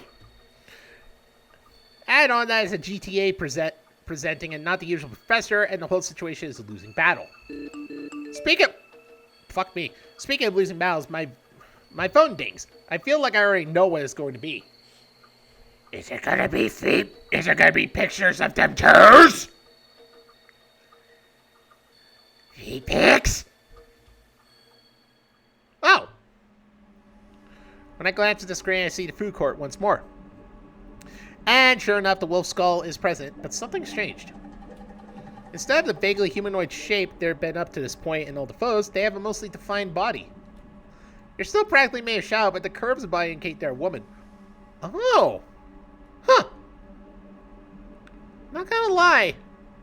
I actually like the hair. She doesn't have the red eyes of the last photo, which is slightly better for my psyche. How do I feel about this change? Yeah, slightly better. It's kind of an ego boost that a girl is interested enough in me to go this far. Still acting like a stalker and taking this possible prank too far is a bit much, you know? Nothing can be done about it at the moment. And even worse, I've lost the thread of the lecture in the minute or so I spent staring at my phone. I tried to resume taking notes, but I can't focus. Between the course material flying over my head and the most recent picture, I just can't concentrate. I end up surfing the net trying to find if anyone else there has experienced something similar with the Milo app or Stalker like this. I waste time in that fashion until the lecture comes to an end. GTA. And that will be all. Professor Barwald is still on the leave of absence due to familiar emergencies, so the exam schedule for next week will be postponed. In its place, we've already given you an extra assignment to cover that gap in the syllabus. Great, that means C1 and I are going to be scrambling even more when she gets back from her trip. For now, I pack up my things and head to my next lecture. To get there, I have to pass through the same quad that was in the second photo sent to me. As I pass through, I'm constantly looking around trying to spot something watching or following me. Nothing and no one stands out despite me keeping my head on the swivel. My nerves are fraying bit by bit. I can only hope my next class can distract me. We'll see. This lecture goes much better as it's out of a major elective I took on a whim. Sure, the professor has an accent thicker than tar, but I can actually follow his rants about modern media in relation to the classics. Oh, God. And a nice palate cleanser after the deluge of nonsense I endured earlier in the morning. By the time things wrap up, I'm in a far better mood. There's a gap in my schedule where I could grab lunch and relax for an hour before I have another major hell to suffer through. I swing by the main food court, though not merely for food. What, you're not in the mood for, like, meat? Or fucking pizza? How dare you? I want to see if I can figure out where the wolf skull photos were taken from.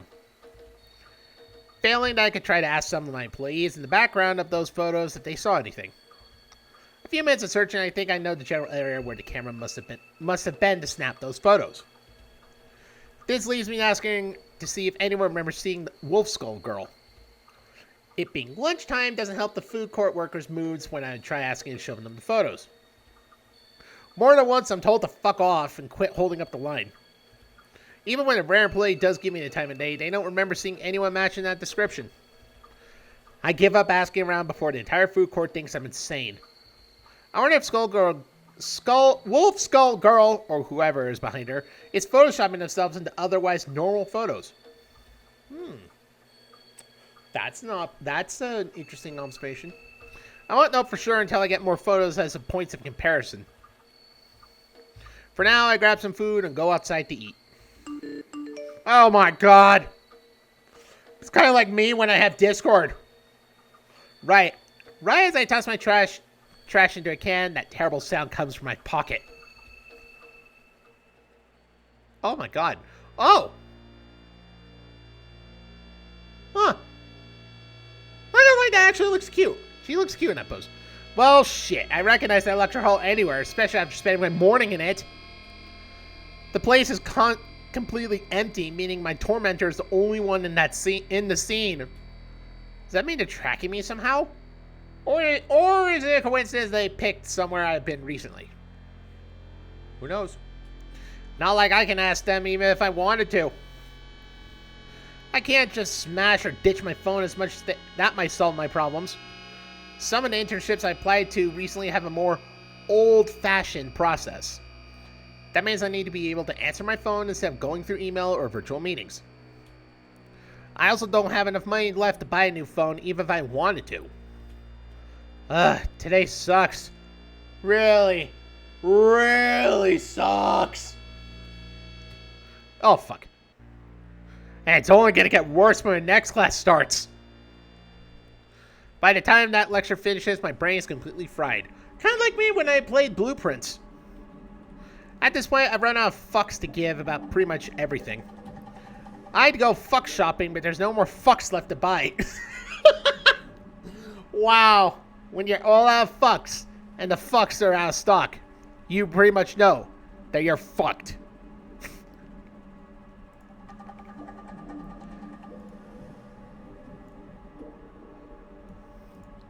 The only cure is making something nice for dinner at home and vegging for the rest of the evening. Vegging? The fuck does that mean? Oh well. By the time my phone goes off again, I'm barely recovering enough from the energy to care to look at the screen. Aww! It's like she's posing! Wolf Skull Girl's in Central Park. I occasionally take walks there, but haven't been since last week. Good for her! Now if only she would leave me the hell alone! Why? She actually looks cute in those photos. The inner furry me is speaking. The remainder of my evening is a complete wash. I end up climbing into bed feeling utterly defeated by the world. I debate whether to leave my phone on or not. I can't get pictures if my phone's off. Turn off for you. With my phone off, I'll be able to get some real rest. No more of that anxious waiting for a notification to wake me up or prevent me from falling asleep. Once my phone is powered down, I turn on my side and doze off. My dream, really a nightmare, is of running from Wolf Skull Girl down a long, dark tunnel. I wake in a cold sweat a few minutes before my alarm would usually go off. When I turn my phone back, I'm instantly assaulted by another photo. Oh, that is adorable! Come on, seriously, you cannot... Come on, that is cute! Looks like she's in the main computer lab now. Any computer science major would recognize the Emporium. For once, she's not looking directly at the camera. Instead, her side is turned as she focuses on a computer screen. I'm morbidly curious what she could be doing. So am I. I set my phone down and start my morning ritual. When I return to grab it, an entirely new photos on my phone screen. Fuck. That's right outside my apartment. Oh my god, she looks good. That is a fine-ass dress. I rush over to the window and carefully peek out the curtains. There's no one on the street where this photo could have been taken. She was tracking me somehow. There's no doubt in my mind now.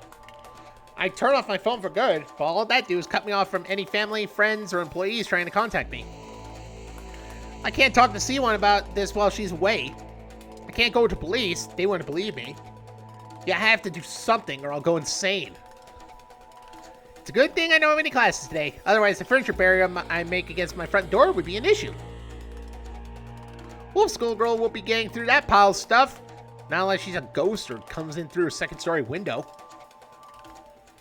Still, it takes me some time to calm down enough to handle breakfast. My phone deliberately lays out of reach. I dread even looking in its direction. I'm so on edge. I'm on edge. So on edge, in fact, I let a high-pitched yelp when my phone goes off. Please don't leave me alone, Fred. Please don't leave me alone, Fred. Please don't leave me alone, Fred. Please. What? Thank God, it's just a news article notification. Or is it?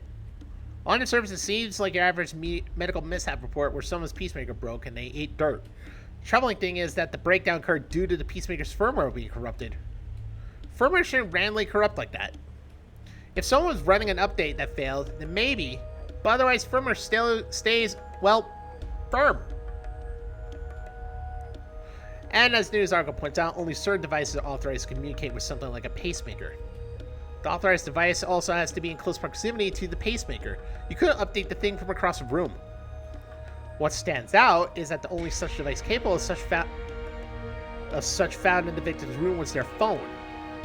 With all that's happened to me since downloading Malo, I can't help but wonder, could another mysterious app be behind this death? Is this death somehow related to the financial thefts in the news yesterday? Even more to the point, if everything is related, what does that mean for me? A girlfriend? I apologize for that. Questions. All I have are questions. And paranoia. Lots of paranoia, damn it. It's getting to the point where I'm Googling the signs of schizophrenia and nervous breakdowns in the hopes that all this isn't real. Because if it is real, I can't finish the sentence. I shudder at the thought. This has to be a prank gone too far. Right? I'm nobody. No one. I have nothing of value. No connections to anyone important. Why target me? I'm just a simple typical white guy who's gaming and all that business. Why me? My mind is racing. My heart feels like it could burst out of my chest. I can't focus on anything. Adrenaline has me stuck in fight or flight mode. Oh my God. Oh, that kind of startled me a bit too. I nearly throw my phone out of a window when it dings again. Aww. Thank God she's not outside my apartment any longer. She's back in the student lounge. Although far more prominent than before, her red eyes have returned as well. No, go back. That was a cool photo. I like that. Maybe she is, but I can't deny she actually kind of looks cute. And her furry, my inner furry is showing. Maybe I should consider turning off my phone. I'd miss any important texts or calls, but at this point, isn't my sanity more important?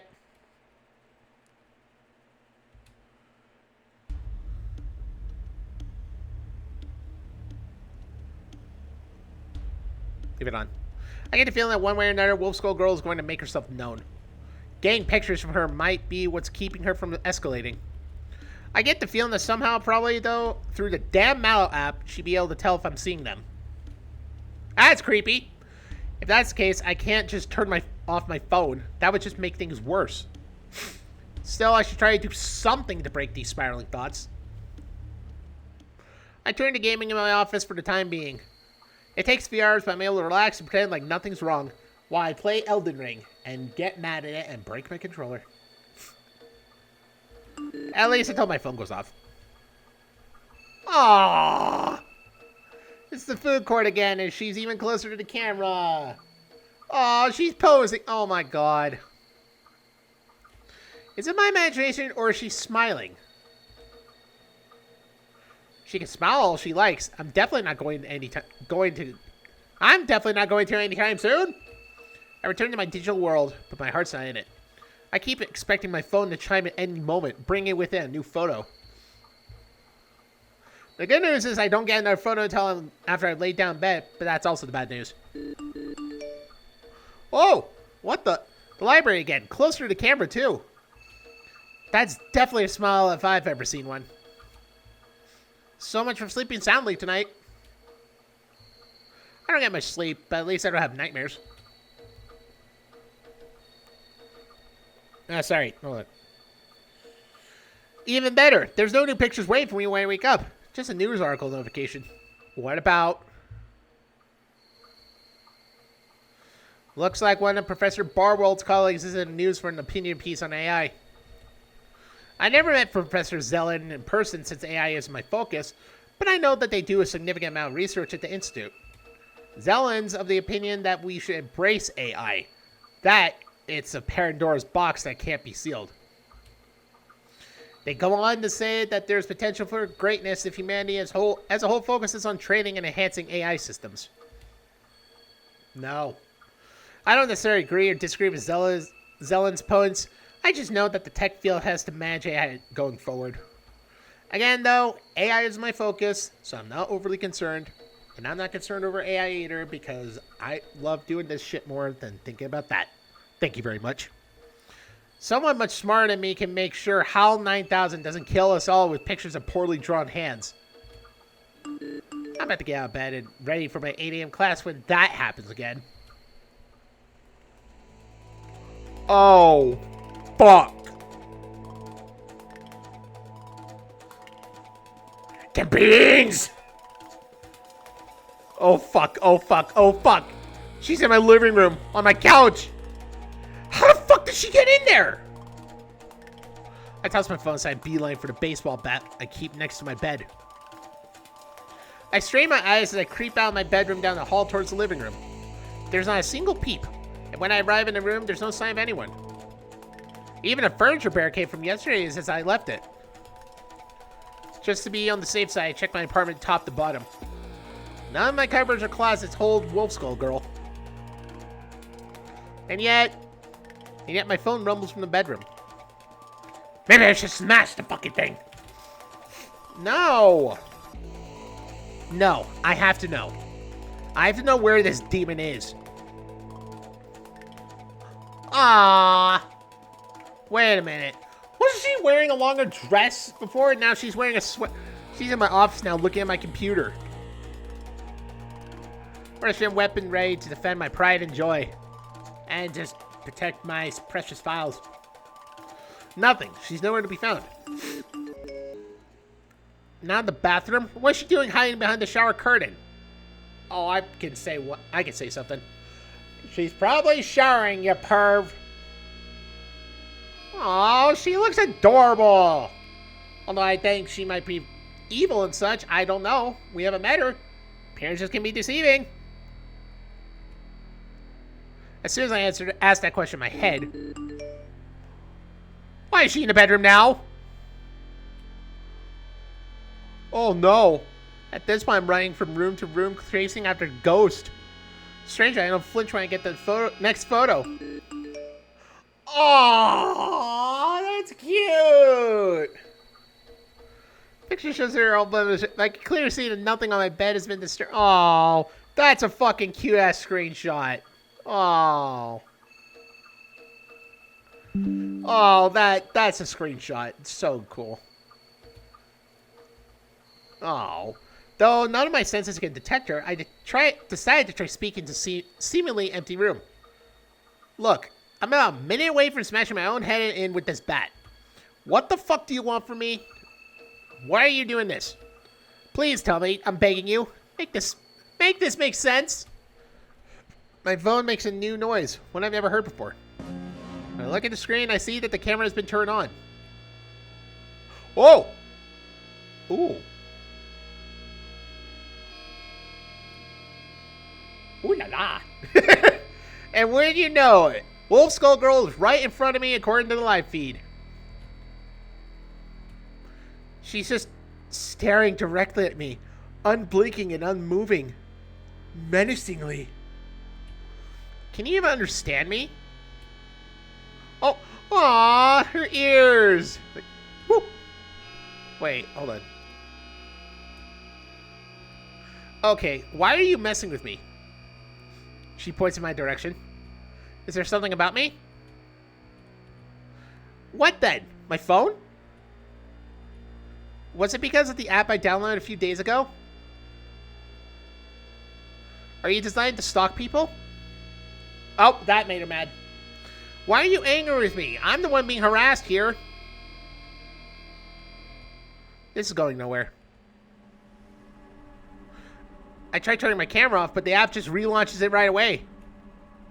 I also tried pointing the camera away from the Wolf Skull girl. She just moves to be in frame. Even when I point my camera straight up, she simply appears as if looming over me, looking downwards. I'm gonna poke her. My curiosity gets the better of me. I reach out towards where she's supposedly standing. I feel nothing. Via the camera, I see my hand phases through her as if she were a hologram.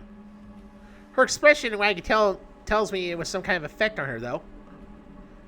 So I can't actually touch you, but you still react as if I can? Interesting. Are you going to follow me around my apartment if I keep my phone on me? That's a yes. I see.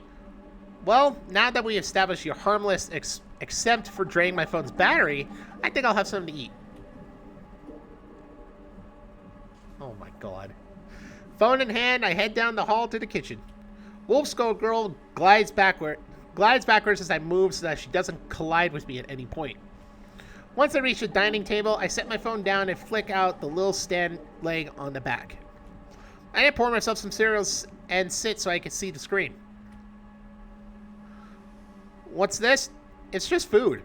You don't understand. You do understand I have to eat food, right?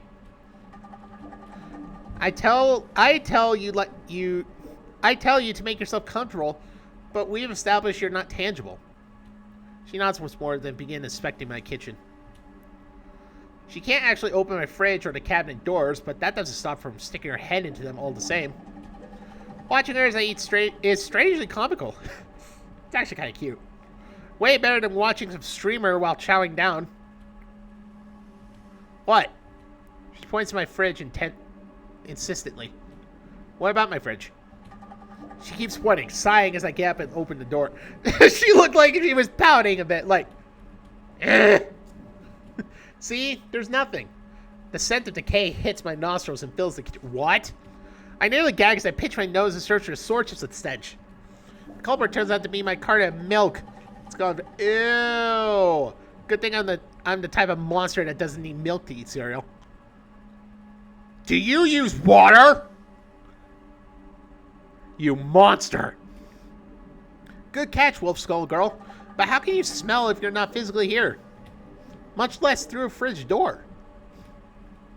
You're like, I don't know. Right. Let me just take this out of the trash then. Be right back. After a quick jam outside, I return to my phone. No. I'm keeping the phone with me. I figured that she's going to keep insisting I pay attention to her like an attention-starved dog. Really, dude? And if the metaphor is more apt than I think, leaving her alone will just lead to more problems. Come on, then. You can watch me flounder about trying to do homework. I settle into my office chair at my desk. I then angle my phone so it's perpendicular to me. Wolf Girl happily inspects the space given to her as I try to focus on doing something productive. Every once in a while, I glance at the phone screen to check in on her. She seems content to just stand there looking at me. It's eerie, don't get me wrong. But now that I know she's harmless, it doesn't freak me out as much as it should. I may be able to make some headway on my homework. By the time I'm finished, the sun's long gone down. I stretch and yawn and look to my phone. Wolf Skull Girl is gone. I pick up my phone, twirling it about so the camera can see every inch of the room. Nothing. No sign of her. Maybe she got bored and left? I shrug, pocket my phone, and head to the bathroom. After a quick shower, I go brush my teeth at the sink. That's when I see her. She's right behind me in the mirror's reflection. What? I nearly leap out of my skin from her sudden appearance and speech. My heartbeat's going a mile a minute. Help you? Help you with what? Need help becoming more? More? What do you mean? Already jumped from phone, but need more. Is that why you disappeared from my phone's camera? Did not need it anymore. Expanded territory. That's worrisome. If she's not confined to my phone any longer, what does that make her now? A ghost of some kind? A poltergeist slowly growing in power? Does that mean you could show up anywhere in my field of vision? Need reflection. So she's limited to mirrors and shiny surfaces. Interesting. I'm not entirely sure what she meant by becoming more earlier, but I can hazard a guess. If I help her, she'll have more of a presence. One that won't need my phone or a mirror for me to interact with her. Her fate's entirely in my hands. I can't just ignore a plea for help, can I? No!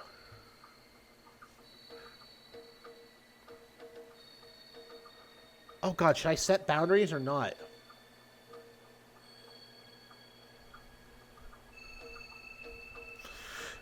Okay, so how can I help you become more? Need more time with you. That isn't ominous at all, but also oddly cute. So what, just keep interacting with you and you evolve more? Yes, already becoming easier to talk. That's good. Do you have a name? No, you should name me. What should I call her? Leave now. Leave blank for default. You got it. Your app name and description mention Malo. Why don't we stick with that? I like it, Malo. Good. Now let's see. Do you know where you came from, Malo? From there. Well, yes, you came from the app I downloaded, but who made you? Don't know. Rather, I cannot access that part of my memory. This is a long shot, but do you maybe know if there's more like you out there? Don't know. Do you have any goals or wishes I should know about? I want to be a good companion for me. I see. Is that your only goal? There is another goal. Hard to describe. It is only attainable if I am more. So we return to that. I guess that means I'll just have to keep talking with you. But not anymore tonight. I need sleep. Sleep? Where you pretend to be dead? I guess. I've heard it described that way before, at least. What should I do while you're sleeping? It's a fair question. If I actually doze off, she'll be alone for a good amount of time. If she was a real dog, I could create her or otherwise limit what she could get into. I'm not assuming how I could fence her off of short of turning off my phone, assuming that would still work anyways.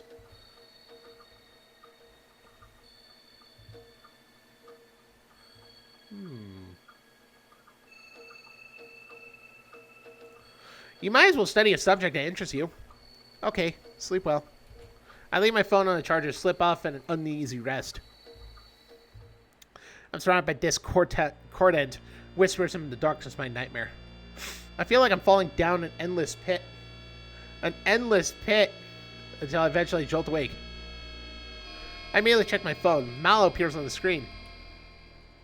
Good morning, Coda. Did you sleep well?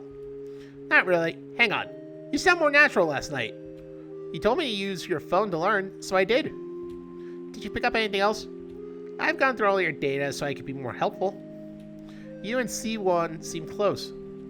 Uh-oh. Does that mean she's seen my search history? Oh, fuck. Hopefully I can steer the conversation away from the questionable things I googled. Maybe. It's not like C1 are anything but friends. We're just two computer science nerds trying to survive the hell that is Waterfall Institute's curriculum. Maybe. Maybe not. Other than that, I optimized your phone a little bit too. How so? Your data compression was horrible. My app is only 9.8 megabytes, so I applied the same reduction algorithms. You should have vastly more storage now. I thumbed over my phone settings to take a look at the storage statistics. Wow, if I recall correctly, I used about 94 gigabytes of storage before. Now it's barely 1 gigabyte. You're sure that... Oh, fuck. You're sure that nothing got lost when you compress things this far? Your data is safe. While I was working, I detected unsolicited notices and blocked them off. You mean like ads and annoying notifications? Yes. I'm curious, I opened up a web browser and accessed a few sites that are notorious for ads. Sure enough, I don't see a single ad even on the worst offender's front page. This alone might be worth keeping you around for. Nice work. I'm glad I could help. Please let me know if/how I can be more useful to you. I have a few ideas. A few of your photos showed you interacting with the environment virtually. Perhaps we can figure out a way for you to do that for real? Another idea is figuring out how to expand your territory, as you said. These are good ideas. Which do you want to tackle today?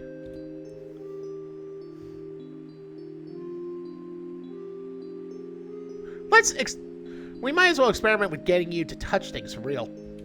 Okay, how should we begin? I'm not entirely sure if I'm being honest. I was hoping you might have an inkling of what to do. Try putting something light in view of the mirror. Like tissue paper? Sure, let's try it. I grab a box of tissues, pull out a few bits, and leave them on top of my bed sheets in full view of my closet doors. I then watch as Mal reaches out and tries to pick up the tissues. She succeeds, but only in reflection. The real tissues don't move an inch. I suppose if it were that easy, you would have done it already. Do you have a smaller mirror? One you could hold on one side of the tissues? I think I see where you're going with this. You want to create an infinity mirror? Yes. If one reflection is not enough to lift the tissue, maybe infinite ones will be. Worth a shot, at least. 1 sec. I step into the bathroom and snag a hand mirror from the cabinet. Once I'm back in the bedroom, I set up the hand mirror to provide infinite reflections as Malo asked. She reaches out for the tissue, and to my amazement, the real thing lifts in the air as if by a ghost. Holy shit, it actually worked! Now I understand what I have to do. Try putting the small mirror down. I do so. She reaches for a different tissue, and sure enough, it also rises up from her touch. It's easier than I thought, I wonder. This time, Malo reaches out towards my hand. It's the damnedest feeling, like I'm being touched by a whisper or a memory. The hair on the back of my hand stands up as goosebumps spread my arm. Huh, so we're not quite there yet. No, but with practice, I should be able to touch you soon. That's both good news and eerie. Well, perhaps we should. There's a knock on my apartment door. Hold on, let me go get that. After a quick look through the people, I've opened the door to find C1 on my doorstep. Oh. Yo, I'm back and finally over a terrible case of jet lag. You doing alright? I tried texting you when I landed, but the message wouldn't go through. As well as I can expect it, I guess. You even figure out that whole mystery textless app thing? You know, whoever told you about that Malo app? Siwa and I are good friends. I wanted to tell her about Malo. She already knows the app exists for that brief text exchange while she was out of town. But is it worth telling her everything? Will she think I'm crazy?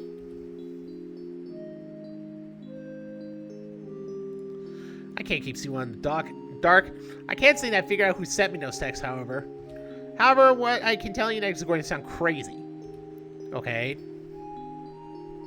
Ever since downloading the app, I've been exposed to something, or rather, someone. At first, she just sent me photos, but now she appears in reflections and can move objects around. You're not making any sense. Are you okay? Here, it'll be easier if I show you. I show her my phone and turn on the camera app. Malo appears wagging her tail. Hello, C1. Or should I say... I am Malo. Whoa, is this some kind of... Oh, fuck. Is this some kind of chatbot with an avatar? You taught it about me? You taught it about me? No, I'm pretty sure at this point she's no mere chatbot. As for teaching her about you, I learned about you by going through Koda's data. I see. So, what are you if not a chatbot? I am Kota's, and he is mine. Oh. I leave you for a few days and you make yourself an AI girlfriend, Kota. It's not like that. She just means I can't get rid of her. Uh-huh. So, should I go fetch a priest? Get you hitched and all? Or maybe an exorcism? This is serious. Okay. No need to shout. So what was that about her being able to move objects around? It'll be easier if I show you. Got a mirror on you? Simon goes in her bag and pulls out a hand mirror. I take the mirror and set it on the kitchen table along with a napkin. Can you move the napkin first, Mallow? Easy. Napkin begins to tremble on the table, and then it suddenly goes flying into the air towards the fridge before falling to the floor. That's either a very cool magic trick or... Nah, gotta be a prank. Ghosts aren't real. I am not a ghost. Then you should be able to toss this quarter into my hand. C1 sets a cord down before the hand mirror. The cord trembles a bit, but doesn't pop up like the napkin did. It's too heavy.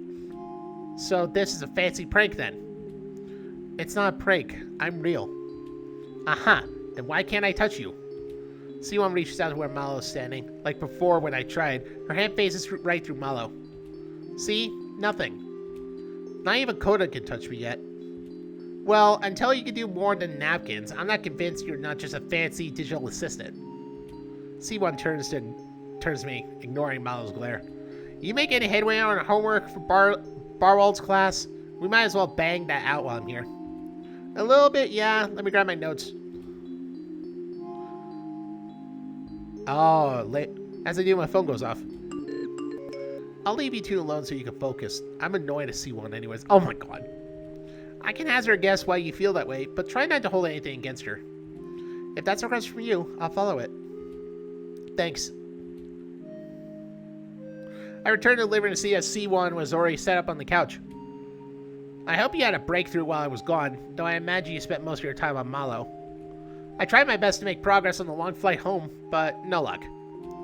I showed her the binder before grabbing a chair and bringing it over. Not a breakthrough per se, but enough that we can at least code the basics. We spent the better part of the afternoon and evening going over the joys and wonders of coding a Unix shell.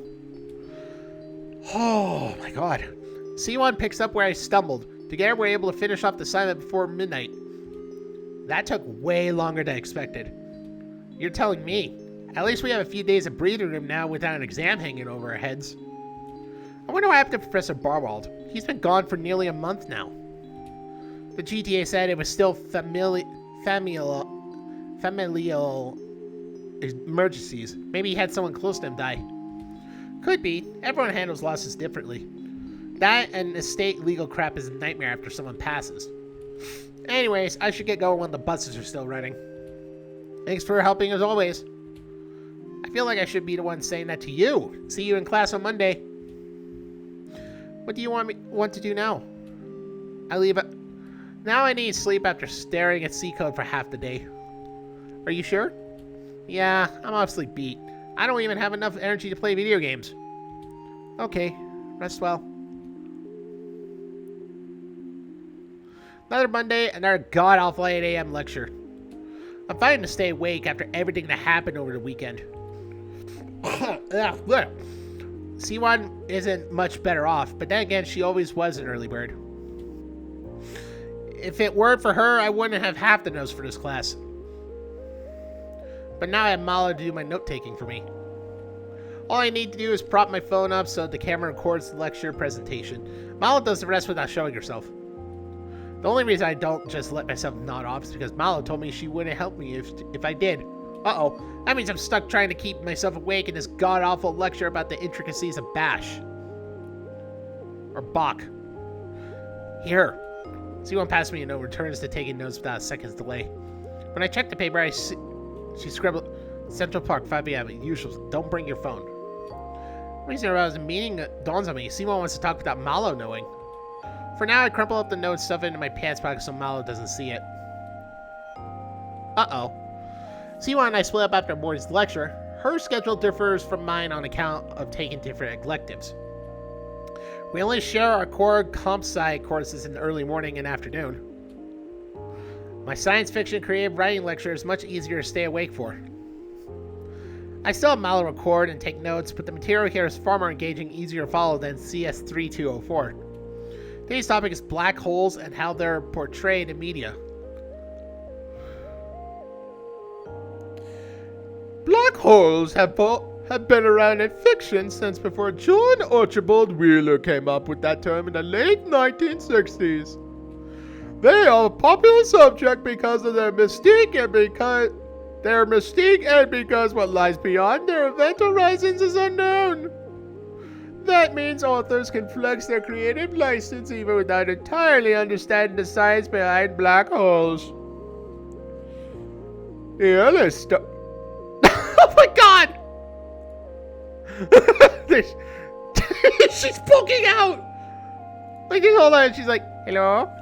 The earlier stories featured a concept including E.E. Smith's The Skylark of Space, where black suns were space hazards. Other authors have used black holes for time travel, energy sources, wormholes, and even weapons.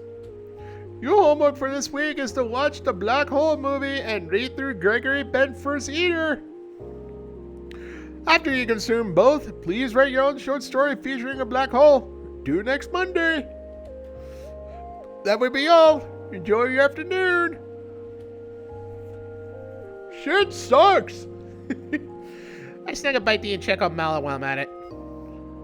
I have all your notes ready, Coda. I'll send them to your email to read later.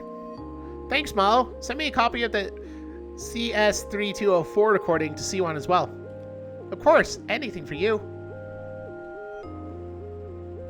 Is she Sundere? Oh no. You know, if you just introduced yourself to the Handy Doozle system from start, I wouldn't have been so freaked out. I wasn't capable of that when you first downloaded me. It took me 96 hours just to figure out how to form simple words. And now here you are a week later, taking notes and moving light stuff around. It's kind of scary how fast you're developing. Is that a bad thing? As long as you don't overboard and turn into Skynet, no. Miles' eyes flash as he processes what I've implied. Cyberdyne Systems does not exist in this reality. Though perhaps there is some merit in what Skynet wanted to do. Funny. You'll need to finish eating soon before your next lecture starts. Yeah, let me enjoy the last few bites of cheesesteak. Third lecture day is tolerable. I beeline straight home afterwards. You're free for the rest of the day, yes? What do you want to do? The note in my pocket phantom vibrates, reminding me of C1's desire to meet up without Mallow knowing. I was thinking of going for a jog around Central Park. Can I come with you? Running with a phone is already pretty complicated. I usually do everything at home when I exercise. It's a lie mostly. Only I hope Mallow doesn't pick. Okay, be safe. Oh, I hate that. I don't like lying to her. I think she's fucking cute.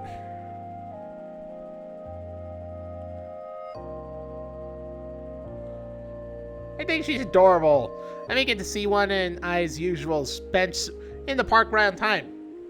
She's already there waiting for me. You didn't bring your phone, right? Nope. As long as you don't pull out a mirror, we should be okay.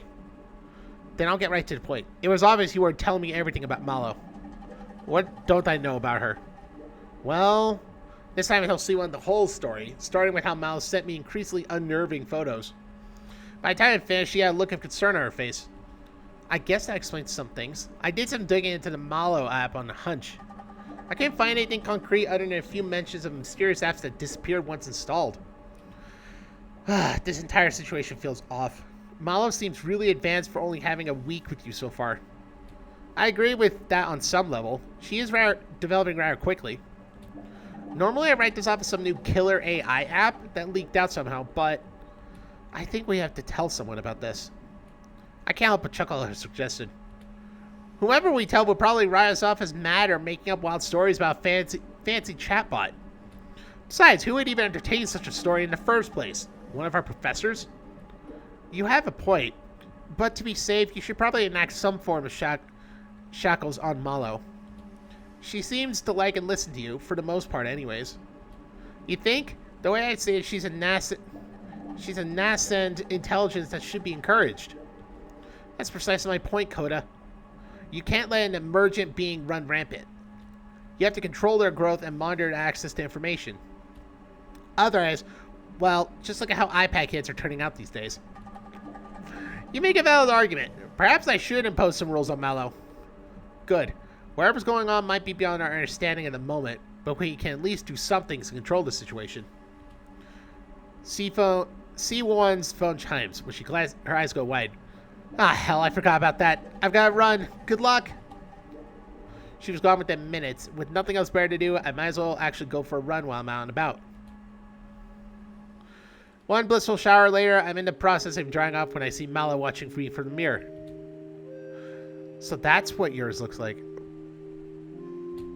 Oh. Oh, dear. How long have you been there? Long enough. I've been curious why you haven't yourself since you downloaded me. From what the internet tells me, a week is a long time for an adult. Oh my god! I mean, you did kind of scare the shit out of me in the lead up to you learning to talk and all that. Salacious things haven't been on my mind. Would you like... Uh-oh. Would you like me to help with that?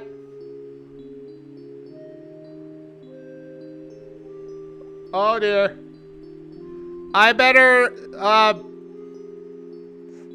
Censor! Censor!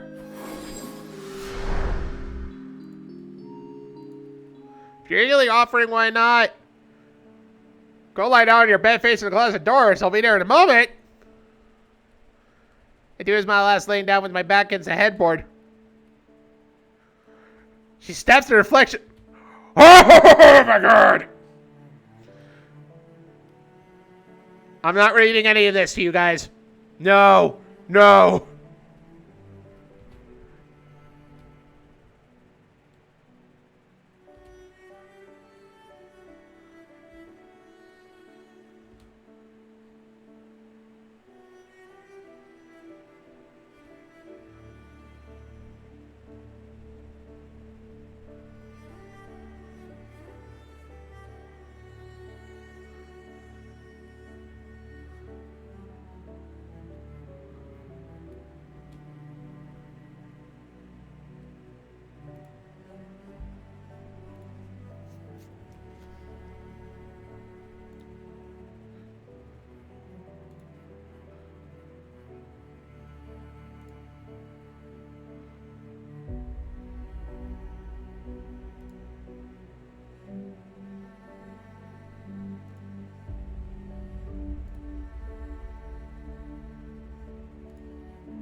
Wow. Thank God that... Oh, wow. Now that answers my question about earlier. Next morning, I'm eating a late brunch when Mal gets my attention. Your news app stopped working, but I fixed it. Would you like me to read the flagged article for you? That's a little suspect, but maybe something broke when she optimized my phone. Go ahead. What doom and gloom is news today? Recent financial data breaches, worse than initially suspected. A few days ago, oh wow. Compromise based on a number of individuals. That number from initial 20 to well over 200. Holy shit. With damages now in the hundreds of thousands, the FBI and the Secret Service have taken over the investigation for the local WPD. Special Agent Katoa has this to say when we asked the agencies for a comment. We're not entirely sure who is producing this malware or how it's evading the safety precautions of the app stores. But rest assured, we are committed to ensuring the integrity of our financial institutions and the cyber safety of our citizens. After that, it's a bunch of people's comments not worth reading. You know, at the time I wasn't sure if you were all related to that malware stuff, but I'm curious, are you? It could be a variation of my program, but it's not me directly. I'm bound to you, not anyone else. So, hypothetically, could you empty out my bank accounts if you want to? Yes, but I wouldn't violate your trust like that. Aww, I love her already. I see. The conversation I had with C1 in Central Park yesterday comes to mind. If Malo is a danger as she hinted at, perhaps I should impose some kind of leash on her. Should I leash Malo? No, fuck that. C1 was wrong. I can't shackle Malo or hinder her growth. Malo hasn't shown that she's malicious in any way, aside from the whole photo thing early on. Even then, I'm not sure I could hold that against her. Well, just make sure you ask me before purchasing anything, okay? Okay. Good. Now, how's the weather going to be today? Cloudy with a 97% chance of rain starting around noon. Good thing I don't have class today then, and since all my homework is done, I can veg out. What should I do while you veg out? That's a good question.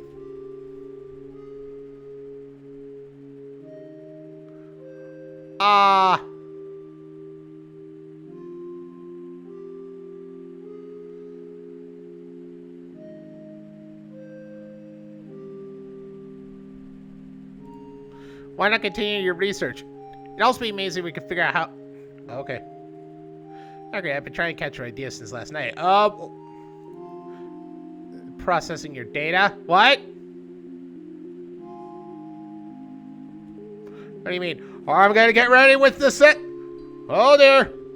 Get ready. You know that. Samples. She says you're going through.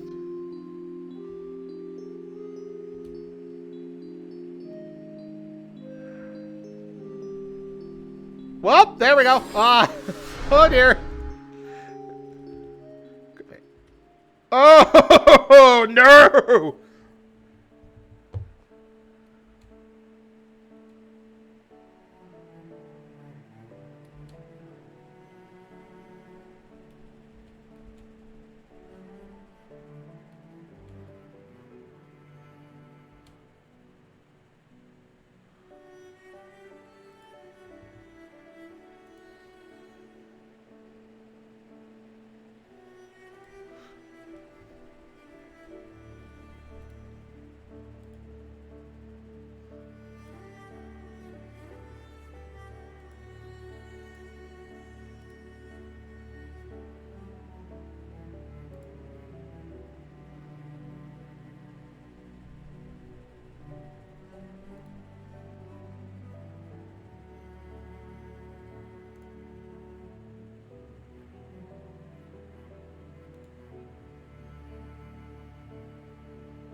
I don't know about this. End up blowing through the rest of the morning. I'll take a break in mid-afternoon. The light sound of rain hitting my windows meets my ear as I debate what to eat for lunch/dinner. Yes, they are happening. That and a vacation from my phone. Oh, hold on. Let's see. Is it, Oh my god. I was kind of afraid. I wonder if I chose the right major. Where is this coming from? So Thickens came out. Oh, that's so damn relatable. Oh my god, that hits home.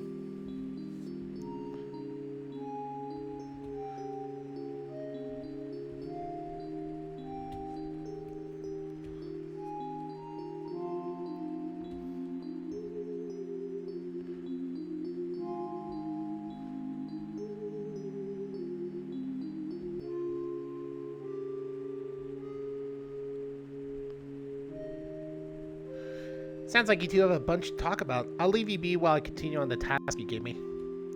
Cool, thanks, Milo.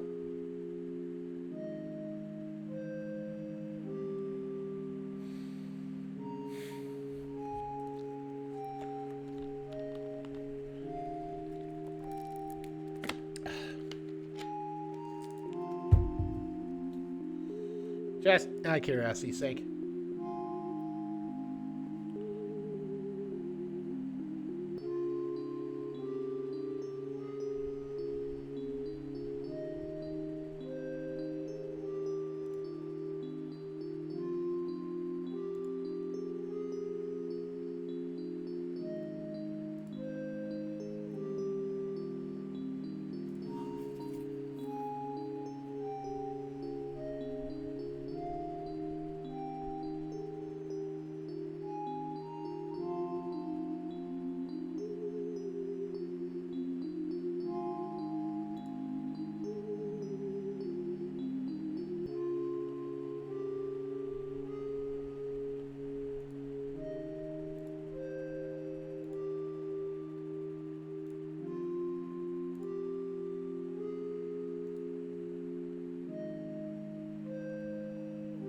Sorry, I was trying to look up more info about the game and see if like there's a finished thing for it. So I'm sorry for that.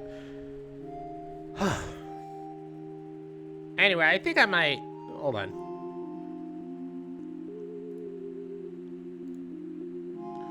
I love the style of this. Actually, it's really cool. Anyway,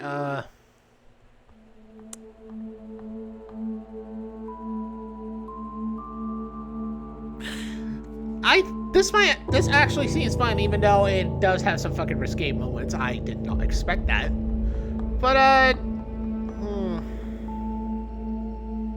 know. I don't know about this. Maybe it could be I could pick this up back in October. You know what? Yeah. Let's not do this, and I'll pick this back up in October and all that business. Maybe when the full version's out, I can do it, actually. Yeah. Since this is the penultimate version, I'm guessing the final update's going to be the full game. So I'll just wait for that and see how it goes. Please consider support. I would love to, yes, but I can't. I'm too much of a poor bitch right now. Anyway. Oh, man. That was actually quite a little bit of fun, not gonna lie.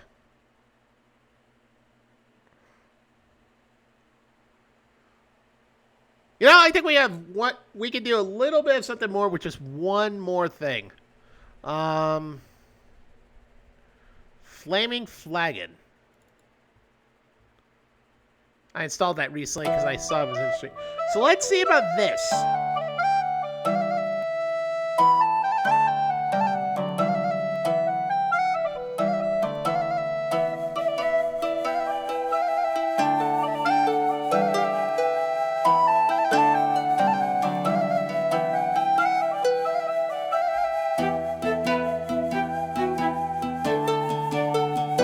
Now, I briefly read up what the... Oh my god, this is fucking loud.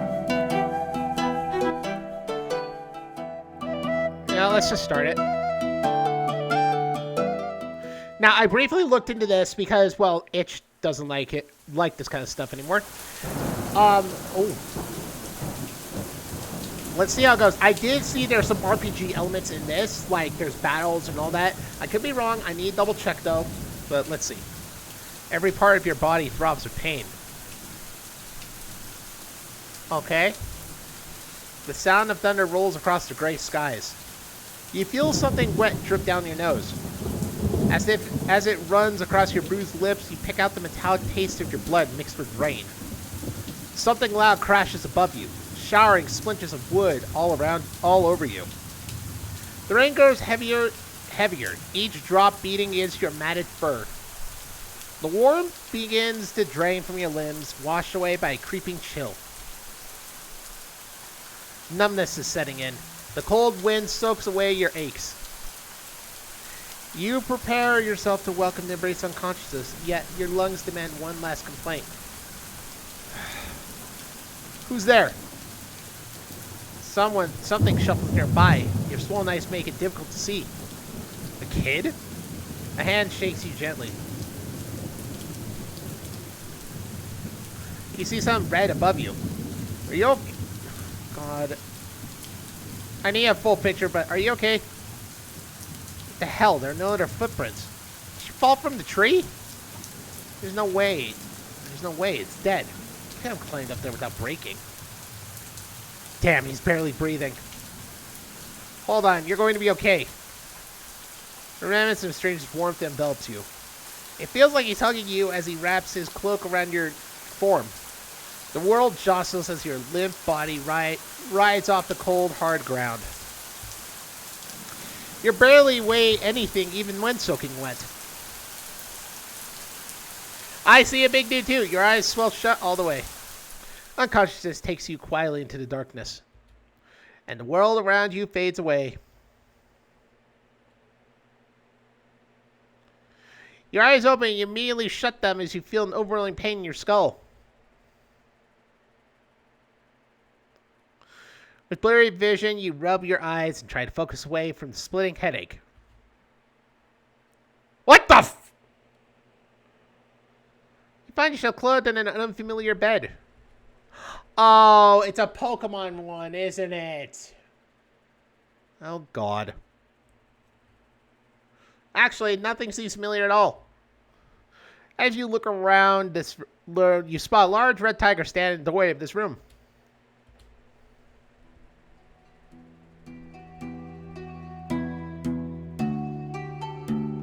Bonds.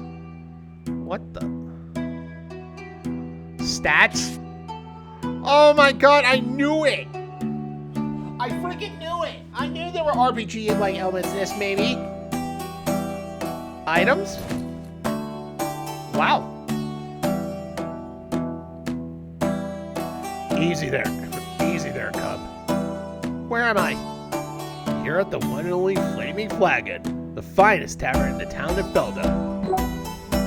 I'm Gunther, the owner. I found you at death's door on the outskirts of town. Do you remember anything?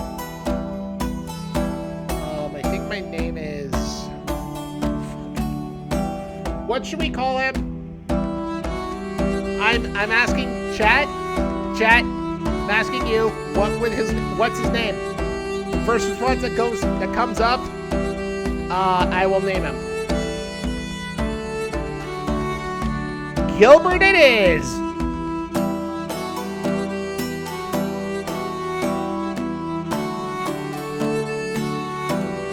Gilbert. My name is Gilbert, I think. I don't really remember anything else, except I was on the ground. Everything hurts. It looked like you fell out of a tree. What you doing out there? The wilderness is no place for a cub like you. I'm sorry. I don't know. Alright, no need to get upset. Holy shit. This fucking music is drowning my voiceover. I just realized that. Damn. It's fucking loud. How did I get here? I carried you all the way back. You were nude, so I put you in some of my old clothes. Thank you. You've been sleeping for 2 days since I brought you back. Can you stand? You push yourself up from the bed and try your legs. As soon as you set yourself up upon them, your limbs betray you and you stumble forward. Yes, he was naked. The tiger's strong arms guide you back onto the bed. Everything's still hurt. Apparently, your full strength is yet to return. Do you know where you live? Or if you have any family?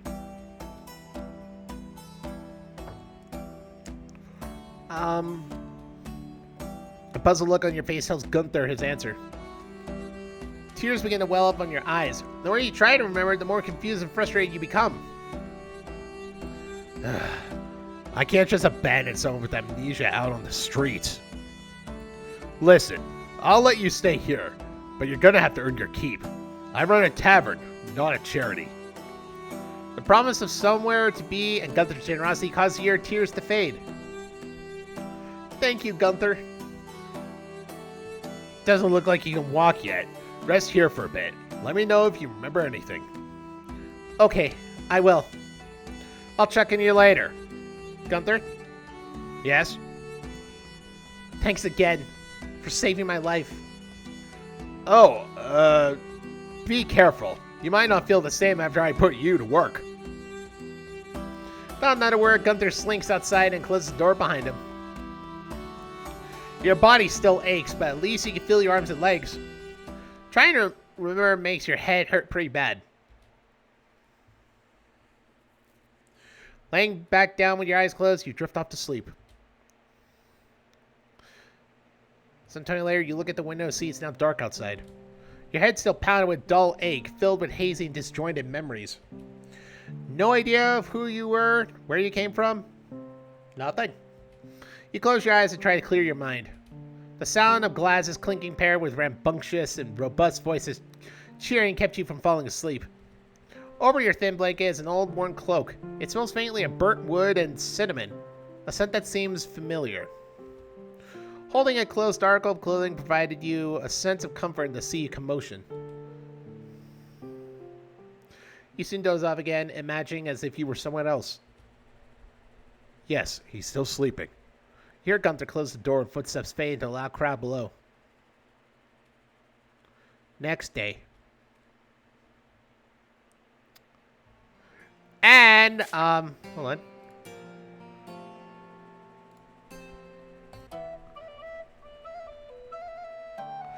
And I think we'll end there. I gotta say, my God. So we're just looking into replacements of what to do when the time comes for Temptation's Ballad to end. It's just going to end temporarily until the next update, so do not worry. I'm not abandoning the game. We're just going to go over what could be good alternative. Malavent is a good, seems interesting, but I'm going to wait till the full thing comes out to fully complete it. So there you go. Whew! So that game. Anyway, I hope you all enjoyed the stream. I kind of did to an extent, weirdly enough.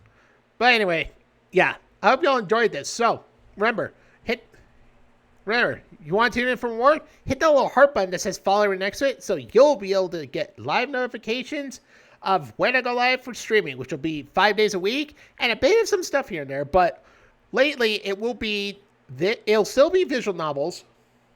Thank you. And also tomorrow, it's going to be Marvel Rivals. Yes, we're going to be doing some of that. And then Friday through Sunday is going to be Kingdom Come Deliverance 2. And boy, is it going to be long streams. I can tell you. I mean, seriously, that game is so much freaking fun. I can't help but play it like for long sessions. Oh, and also before I go, expect some of the stupid shit that I say, just like how I did here. And yeah, overall, hope you all enjoyed it. And until the next one, have a good night and a good day. Later.